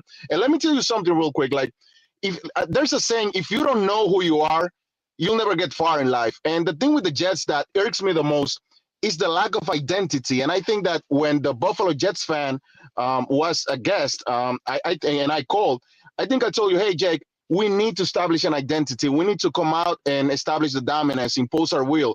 And this team, there's a week that they run 3 straight downs. Then the next week, Rodgers is throwing the ball 54 times. Then, like, we don't have an identity. Like, who are we as a team? Like, because if you go back to Rex, which, by the way, much respect to Joe B this morning, he still wants Rex back, which I think is delusional.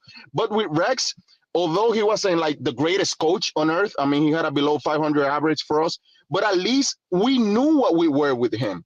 Like, we knew we were going to have a good running game, solid defense. Rex with like a phenomenal play caller, like, is better than what they've had. It's just that I agree with you, man. I Rex would provide toughness too. Like, they wouldn't get punched in the mouth and fall over immediately. I don't think Rex is the answer. He hasn't coached in a decade. I think it's too risky of a move to bring back Rex Ryan. Like, he's Billy Martin with the Yankees. Like, I don't think you can do that. Exactly. So at least 15 years ago, you had Tomlinson and you had Thomas Jones, you had good special teams, a tough defense, like a managing quarterback. Like, we knew what we were, even last year with the MILF lover Wilson and the past couple of years. Like, we knew that the kid, 1 week he was going to be either Ken O'Brien or Brooks Bollinger, but the defense was going to show up and the special teams wasn't going to make so many mistakes. Like, it looks like Sabre Gibson is out there doing a choreography for a Broadway show, man. He's like with his hands and jumping, and the guy's not doing anything. The kick return is dead. The punt return is dead. Greg Sirline, I mean, what happened to his leg, man? Is it frozen or something? So at the end of the day, man, it's about an identity. And one last thing, man, like we, like you say, we are like probably one of the most loyal fan bases in all of sports in the world. Like, I follow sports from all over the world. Like I told you before, I'm a huge soccer fan and in Europe and South America. But the thing that irks me the most, and I think is disrespectful, like towards the end of the game, all those players that I saw on the field, smiling, laughing, having a chat with the other team. I mean, bro, like, there's people in that game that pay $500, $600, $800 to go drive 5 hours to Pittsburgh and go see you play. And you're treating this game like it's nothing. So there needs to be a sense of seriousness, but more importantly, here, what are we doing? So have a great day, Jake. That's all. Downable. Thank you for the time, brother. Let's not drop the challenge flag. This is going to be some week. Oh, man. Hey, Asman Reddick's here, baby. Season starts Sunday. Can't wait for the next One Jets Drive. Alan writes in, can't wait for the next tank talk in the beginning of November. Like, Alan, I'm just not dealing with you, dude. I'm really not. Like, if you're just going to come in and, like, celebrate the Jets being bad because, like, you're right about the coach and GM, like, find a different show. Goodbye. Now look what you've done, Alan. No more protection from the Asmaniacs. Had to pull you out of the chat and cast you down with the sodomites. Some time in here will feel like you've been run over by the lane train. You understand me? You catch my drift? Give them another 24 hours to think about it.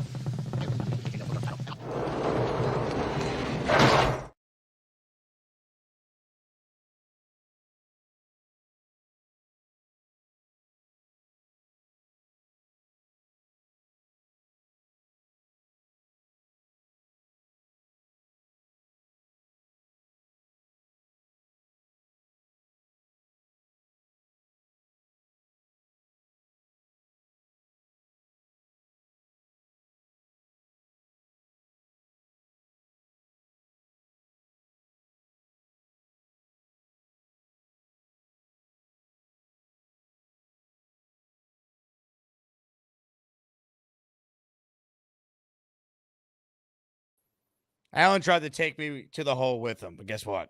It ain't happening. I did have a tech issue, though, which sucked. But anyway, you're in the hole, Allen. Goodbye.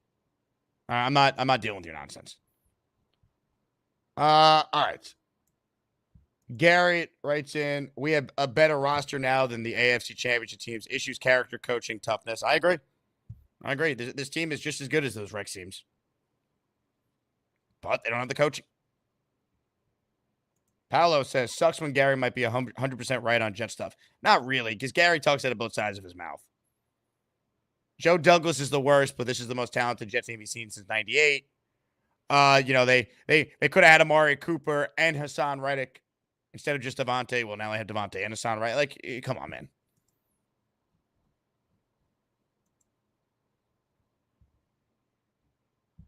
I can't. Anyway, thank you all for watching the show. Thank you to Will Parkinson who joined for the first hour.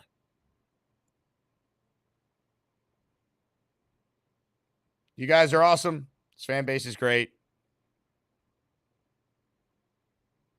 We all deserve more. If you're interested and commiserating with your fellow Jet fans, RSVP for the watch party we have coming up on Sunday at T-Squared Social in Midtown. Join the Patreon to get in the Discord. Plenty of commiserating going on in there and a whole lot more. Thank you all for watching. We're back tomorrow. We got Robbie Sabo confirmed for his weekly spot, usual time, 10 a.m. Eastern. We'll have the film review with Fialco at 4 p.m. We'll get another week underway, baby. This is what we do.